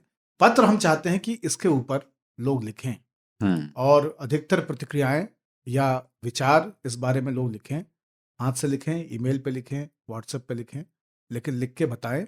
और फिर आगे किसी 1-2 एपिसोड में फिर से उनके पूरक प्रश्नों पर चर्चा हो सकती क्योंकि ये विषय ऐसा है कि इस पे तो कभी आगे भी दोबारा भी बहुत सारी बातें भी क्योंकि रह लोग गई। कहेंगे कि यार तुम लोग अकेले में रह रहे हो तो जस्टिफाई कर रहे हो है ना। हाँ अब कोनो तबीयत खराब हो जाए तो तुरंत गांव फोन लगावत हो कि चले आओ देख लियो बचा लियो बचब ना, है ना। तो वो सारी चीजें लोग कहेंगे और वो जायज भी हैं, क्योंकि अच्छा और बुरा बहुत स्पष्ट रूप से स्पष्टतः नहीं कहा जा सकता है। स्पष्टली स्पष्टली नहीं कहा जा सकता है। आप लोग इस बारे में जरूर अपने विचार रखें, अपनी असहमतियों को रखें, अपनी शंकाओं चिंताओं को रखें। किसी के पास कथाएं साक्ष्य या डेटा कुछ हो तो वो भी शेयर करें और पूरक प्रश्नों पर फिर चर्चा हो। और सूरज का 7वां घोड़ा पढ़ें। हाँ, सूरज का सातवां घोड़ा भारतीय है। हर दीवार में खिड़की रहती है, वो भी पढ़ लें। हाँ बहुत ज्यादा दिनों रोचक है, पर किताबों लेकिन की रिकमेंडेशन आ गई। सूरज का सातवां घोड़ा तो भारतीय है, पाकिस्तानी नहीं, तो पढ़ सकते हैं आप, धर्मवीर जी का है। अब मैं चिट्ठियों की ओर बढ़ता कुलदीप हूँ। कह रहा है कि बाबा ने जो सत्यानाश किया है ना पीजे का, इसके बाद हम लोगों को गिव अप कर देना चाहिए। जो आपने मधु कैटअप में किया ना उसके बाद मैंने इधर पालथी मार ली। मैंने कहा अब क्या, मेरे पास थे 2-3 पीजे, मैंने कहा अब नहीं। दुर्गा पाठ फलम लभेद। हाँ, लेकिन आधार पर भी लिखिएगा, आधार से हाँ। जुड़े तजुर्बे आपके पास होंगे। लिंक बहुत लोग कराने गए, हाँ, वो उसमें आधार पे बहुत भी लोगों लिखें का। और आधार पे भी कोई दिक्कत हाँ, नहीं। तो वो भी निराधार बातें भी लिखिएगा। चिट्ठियां मैं पढ़ता हूँ। पहली चिट्ठी जय सिंह उर्फ ब्रूस वेन उर्फ बैटमैन, मुंबई से आई है। जय हो, बहुत दिनों बाद चिट्ठी लिख रहा हूँ। साइंस और आर्ट पर बातचीत सुनकर रहा नहीं गया। मानव विकास के दृष्टि से आर्ट्स और साइंस अलग अलग नहीं हैं, ये दोनों ही लाइफ स्किल्स हैं। हमारे पूर्वजों में से जो पत्थर को घिसकर पहिया बना रहा था, वो भी नया जीवन कौशल विकसित कर रहा था, और उसका साथी जो गुफा में दीवार पर चित्र उकेर रहा था, वो भी नया जीवन कौशल विकसित कर रहा था, जिससे हम कबीले की शिकार कथाएं और स्किल्स अगली पीढ़ियों को ट्रांसफर हुए और मेटिंग सर्वाइवल के बेहतर अवसर पैदा हुए। ये जीवन कौशल होमो सेपियंस को इस ग्रह के अन्य प्राणियों से अलग बनाते हैं, और उनकी मदद से हमारा जीवन बेहतर बना। हमने एक विशाल सभ्यता खड़ी की और करते जा रहे हैं। आधुनिक युग में हमने लाइफ स्किल्स को अपने अलग अलग विषयों, कला, विज्ञान, दर्शन आदि में बांट रखा है, लेकिन इन सब के मूल में मानव कौशल है। जब मैं जीवन के गूढ़ प्रश्नों पर विचार करता हूं तो मुझे दर्शन और तर्क से होते हुए फंडामेंटल फिजिक्स की तरफ ये ले जाते हैं। जब हम लाइट की बेसिक नेचर के बारे में सोचते हैं, जब हम टाइम को समझने की कोशिश करते हैं, जब हम इंटेंगलमेंट की विचित्र समस्या के बारे में पढ़ते हैं, जब हम मल्टी यूनिवर्स और मल्टी डायमेंशंस के बारे में सोचते हैं, या फिर जब फ्री विल है या नहीं जैसे मूलभूत प्रश्नों पर विचार करते हैं, तब हमारे सोचने और कल्पना करने के सारे हाईवे एक जगह मिल जाते हैं। तब साइंस और आर्ट का फर्क मिट जाता है। हर बार की तरह 3 ताल सुनकर बहुत आनंद आया। ऐसा लगने लगा है कि 1 घंटे का एपिसोड बहुत कम है। We want more. Jai Singh, Mumbai. भाई वैसे 1 घंटे का तो कर नहीं रहे, ऑलमोस्ट हर बार 2 घंटे का करते हैं। हाँ, पिछली बार 1 घंटा 50 मिनट था। बिल्कुल। तो आपको सुनते हुए पता नहीं लगता। कौशल की बात जब उन्होंने की तो हमको लगा कि कौशलेन जी की बात जो है आ गई है। लेकिन ये बात बहुत अच्छी है, मानव कौशल कैसे आर्ट्स और साइंस के फर्क को। इसमें बस एक ही चीज है कि आर्ट और साइंस अगर मानव नहीं होता तब भी एग्जिस्ट कर रहे होते। प्रकृति अपनी कूची से रोज नभ में और समंदर में, दरिया में रंग भरती है। चिड़ियों ने बहुत तरीके से अपने घोंसले बुने हैं। चींटियों ने बहुत तरीके से अपनी बाम्बियां खड़ी की हैं। कभी चीते की चमड़ी को और मोर के पंखों को देखिएगा तो आपको समझ में आएगा कि विज्ञान और कला का कितना सुंदर संयोजन वहां पे देखने को मिलता है। मानव नहीं होता या उसका कौशल नहीं होता तब भी मानव या मानव रहित धरती उतनी ही रंगीन, उतनी ही वैज्ञानिक और उतना ही कला में रची बसी होती। अगली चिट्ठी अनीश तिवारी की आई है, डबलिन आयरलैंड से। बाबा, कुलदीप और ताऊ को जय हो। 79वें एपिसोड में साइंस वर्सेस आर्ट्स वाला बात ओवरवेल्म कर दिया। कमाल ये है कर दिया। हाँ, अरे बहुत जो भाषा की 3 भाषाओं को और बोलियों को जिस तरह से करने का काम किया है। हाँ, कमाल ये है कि जिस डिसीजन का डिस्क्रिशन स्टूडेंट्स के हाथ में होना चाहिए, वो बाबा और ताऊ के समय भी टीचर्स के हाथ में था और मेरे समय में। मौजूदा स्थिति होपफुली बेटर हो। 2011 में जब मैंने कॉमर्स लेने का डिसाइड किया था तो एक अजीब किस्म के हीन भावना से सब देखते थे। 74% वाला अजय भी किस ईस्वी में? 2011 में इन्होंने कॉमर्स लेने ये का बीमारी इतनी देर तक रही थी? चल रही ताऊ चलेगी अभी। हाँ। कॉमर्स जैसे कोई लेता है ना, कहते हैं सेकंड डिवीजन रहे हुई हैं। वो है। बहुत पहला रिएक्शन है। तो हम तो जानते हैं इनकी जो पीड़ा है, और वो हमारी भी पीड़ा, ये अभी कई खानदानों में कई पीढ़ियों तक ये जो उलाहना मैंने है। सोचा कि मैं आखिरी जनरेशन था जब ये सब होता नहीं, था। ना, ना, लोग ना। थोड़ा मुक्त हो गए उससे। 2011 में जब मैंने कॉमर्स लेने का डिसाइड किया था तो एक अजीब किस्म के हीन भावना से सब देखते थे। 74% वाला अजय भी पता नहीं क्यों साला देख के मुस्कुराता था। काफी फ्रस्ट्रेटिंग दौर था, समाज निकाला जैसे हो गया हो, क्योंकि सारे ब्राइट लोग पीसीएम या पीसीबी में चले गए थे। हमारा समाज कुछ और पैदा करे ना करे, धान और सेल्फ डाउट पेल के पैदा करता। आर्ट्स तो चॉइस के लिस्ट में हइये नहीं था, शहर के किसी प्राइवेट स्कूल में नहीं था। मिशनरी स्कूल वालों को आज तक वहां लगता है कि आर्ट्स ऑफर करने से उनका रेपुटेशन कोलैप्स कर जाएगा। ये हमारे फ्रीडम ऑफ चॉइस का स्थिति है 75 साल बाद। चिनिया बादाम जैसा लोकतंत्र है, जने मन खाओ जने मन बिक दो। 2013 में कॉलेज एडमिशन के समय भी यही हुआ। पढ़ने का मन था इंग्लिश ऑनर्स, लेकिन एक हमारे ढेर काबिल मामा ने घर में कह दिया कि एलकेजी से लेकर 12 तक पढ़े ही हो इंग्लिश मीडियम में, और कितना इंग्लिश पढ़ोगे। पिताजी वैसे भी कैंसिल कर भाई दिए। साहब, मामा सब एक ही हैं। शकुनी जो है वो कंस। मामा सुनते ही इनको दो ही याद आते हैं। पिताजी वैसे भी कैंसिल कर दिए थे, उनको पता था कि ये कुछ भी पढ़े। अच्छा, शिवराज भी मामा है ना। चलिए आगे चलिए। पिताजी वैसे भी कैंसिल कर दिए थे, उनको पता था कि ये कुछ भी पढ़े, पीडब्ल्यूडी में चीफ इंजीनियर सब इंजीनियर तो अब बनेगा नहीं, तो इसको बोलना बेकार है। फिर कॉम्प्रोमाइज के तौर पर बीकॉम ऑनर्स में एडमिशन ले ली। हालांकि टू बी फेयर, बाकी पेरेंट्स से मेरे पेरेंट्स रिलेटिवली काफी कम इंटरवेंशनिस्ट थे। थर्ड कट ऑफ में जब हंसराज और केएमसी दोनों मिल रहा था तो एक बार सोचा कि बीकॉम ऑनर्स वाला कैंसिल करके ले लेता हूँ इंग्लिश ऑनर्स में एडमिशन, किसको ही पता लगेगा। मैं लड़की भी नहीं था कि चेक करने घर वाले आते, लेकिन फटी में वो भी नहीं कर पाया। फिर हमारे आंखों में धुर्रा उड़ाने आया FYUP, 4 year undergraduate programme. तब तक पी साईनाथ को जान चुके थे और everybody loves a good drought भी पढ़ चुके थे, तो माइनर सब्जेक्ट में जर्नलिज्म भर दिए। बहुत एक्साइटमेंट था, इंटरेस्टिंग कुछ पढ़ने को मिलेगा। लेकिन फिर 2014 में छाती पे मूंग धरने के लिए साहब PM बन गए, और फिर FYUP के तारीफ का गाना VC साहब UPA के टाइम पे गा रहे थे, वो NDA के आते ही डेट्रीमेंटल टू स्टूडेंट्स फ्यूचर बताने लगे। ये लोग फिर सेम कॉन्सेप्ट NEP में रीपैकेज करके बेच रहा है। खैर ठीक है, होपफुली इस बार कैंसिल नहीं करेगा।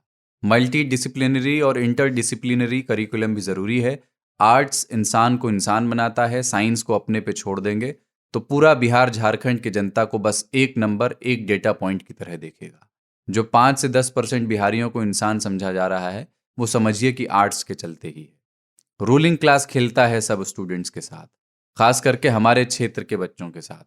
अच्छा, कुछ तो स्टूडेंट्स भी बैल है। तमाम DU के कॉलेजेस में हिंदी ऑनर्स के बच्चों को हीन भावना से देखते हैं बाकी लोग, मजाक बनाते हैं। इसलिए भी क्योंकि मैक्सिमम बच्चे हिंदी ऑनर्स में बिहार पूर्वांचल के होते हैं। खेला देखिए कि तमाम मजाक बनाने वाले वही मेरठ, फेरठ और दिल्ली के लोग आज योगी मोदी का गाना गाते नहीं थकते हैं। क्या बोलिएगा, थरिया का बैंगन है सब। बाबा जो बोलते हैं ना, चील के पंजे में चूहा वाला बात वही है। ये सब पब्लिक है, लेकिन कितना और किससे लड़िएगा, मारिए हटाइए, बस इतना ही। चलिए, ख्याल रखिए। Lots of love, Anish. बहुत बढ़िया, बहुत बढ़िया। वाह, अनीश वाह, तो लिखते बहुत जबरदस्त हैं। अगली चिट्ठी आराध्या गोयल की है, बुलंदशहर से। और इन्होंने वो जो हमने फॉर्मूला पे बात की थी, इन्होंने एक और याद दिलाया कि लाल बटे कक्का के अलावा एक और हमने पढ़ा था, PBPHHB, पंडित बद्री प्रसाद हर हर बोल। जैसा ताऊ ने कहा कि पढ़ाई और नौकरी में कोई संबंध ही नहीं है। मुझे केमिस्ट्री पसंद थी, खूब पढ़ी थी और मार्क्स भी अच्छे आए थे, पर अब कुछ मुझे याद नहीं है। कभी कभी लगता है कि NCERT की किताबें निकाल कर पढूं, क्योंकि 12वीं छोड़ो, शायद 8वीं कक्षा के बच्चे से भी कम ज्ञान रह गया है इन चीज़ों का, क्योंकि अपनी नौकरी में अब ये कभी काम नहीं आता। अशफाक अली ने एक शेर भेजा है, और वो ये है कि चूँकि हमने बात की थी उस पर, नौकरी और पढ़ाई पर। नौकरी कर रहे हो मुद्दत से, तुम कोई काम क्यों नहीं करते। बहुत खूबसूरत। जॉन एलिया। हाँ, बिल्कुल। और आखिरी चिट्ठी है वंदना दवे जी की। इन्होंने भेजा है, किसी रियासत का राजा जानना चाहता था कि उसकी प्रजा कितनी जागरूक है। उसने एक ऐसी जगह पर पुल बना डाला जहां पुल की कोई ज़रूरत नहीं थी, और पुल के एक तरफ एक पेटी रख दी ताकि लोग अपने विचार लिख करके इसमें डालें। लोगों ने पुल के ऊपर से आना जाना शुरू कर दिया। कुछ दिनों बाद राजा ने लोगों की राय जानने के लिए पेटी खोली। राजा हैरान था कि उसमें एक भी पर्ची नहीं थी। राजा ने पुल पार करने वालों पर टैक्स लगा दिया कि अब तो कोई विरोध करेगा। राजा एक बार फिर चकित रह गया। इस बार भी मत पेटी में कोई मत नहीं था। इस बार राजा ने ये नियम भी बनाया कि पुल पार करने वाले टैक्स भी देंगे और 2-2 जूते भी खाएंगे। राजा को उम्मीद थी कि इस बार तो जनता आवाज उठाएगी। कुछ दिनों बाद जब राजा ने मत पेटी खुलवाई तो उनकी खुशी का ठिकाना नहीं था। इस बार पेटी में एक पर्ची थी जिसमें एक नागरिक ने अपने विचार लिखे थे। महाराज, हम कायदे से टैक्स दे रहे हैं, जूते भी खा रहे हैं, लेकिन जूते मारने वाले 2 ही लोग हैं, जिसकी वजह से भीड़ ज्यादा होने के कारण हमें काम पर जाने में देरी हो जाती है। कृपया जूते मारने वालों की संख्या बढ़ा दी जाए ताकि हम जूते खा करके समय पर काम पर पहुंच सकें। वाह। तो ये चिट्ठियां थी इस हफ्ते की, और चिट्ठियां लिखते रहिए। वंदना जी की चिट्ठी किस ओर इशारा कर रही है, इसके बारे में सभी लोग सोचे। उस पर उस और भी लिखें। हाँ, 3 ताल रिकॉर्ड करते हुए कुलदीप के घर से आया हुआ बहुत ही शानदार आम का पन्ना हम लोगों ने पिया है। जिसको पीने के बाद आपने 2-3 बार वो साउंड आया है तालू से वाली आवाज भी आई है। हरियाला पना बोलना चाहिए इसको। हाँ।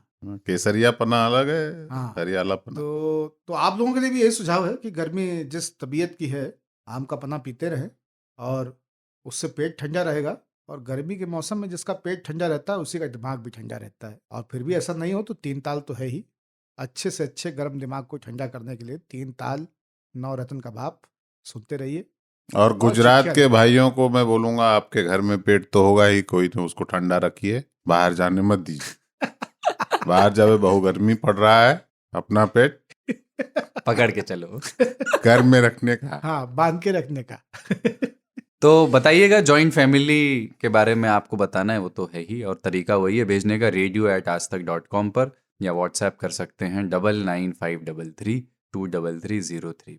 हिंदी में बोलो। 99533303।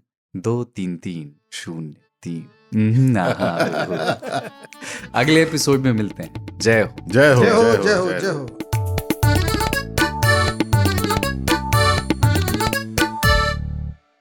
कोई यहाँ आवाज का जादूगर है तो कोई लिखावट की दुनिया का बेताज बादशाह। किसी का राजनीतिक गलियारों में रसूख है तो किसी को खेल जगत में महारत हासिल है। विलन भी हैं, कभी माफिया की शक्ल में तो कभी अंडरवर्ल्ड डॉन बनकर। सुनिए नामी लोगों के कई सुने अनसुने किस्से नामी गिरामी में, हर सोमवार आज तक रेडियो पर।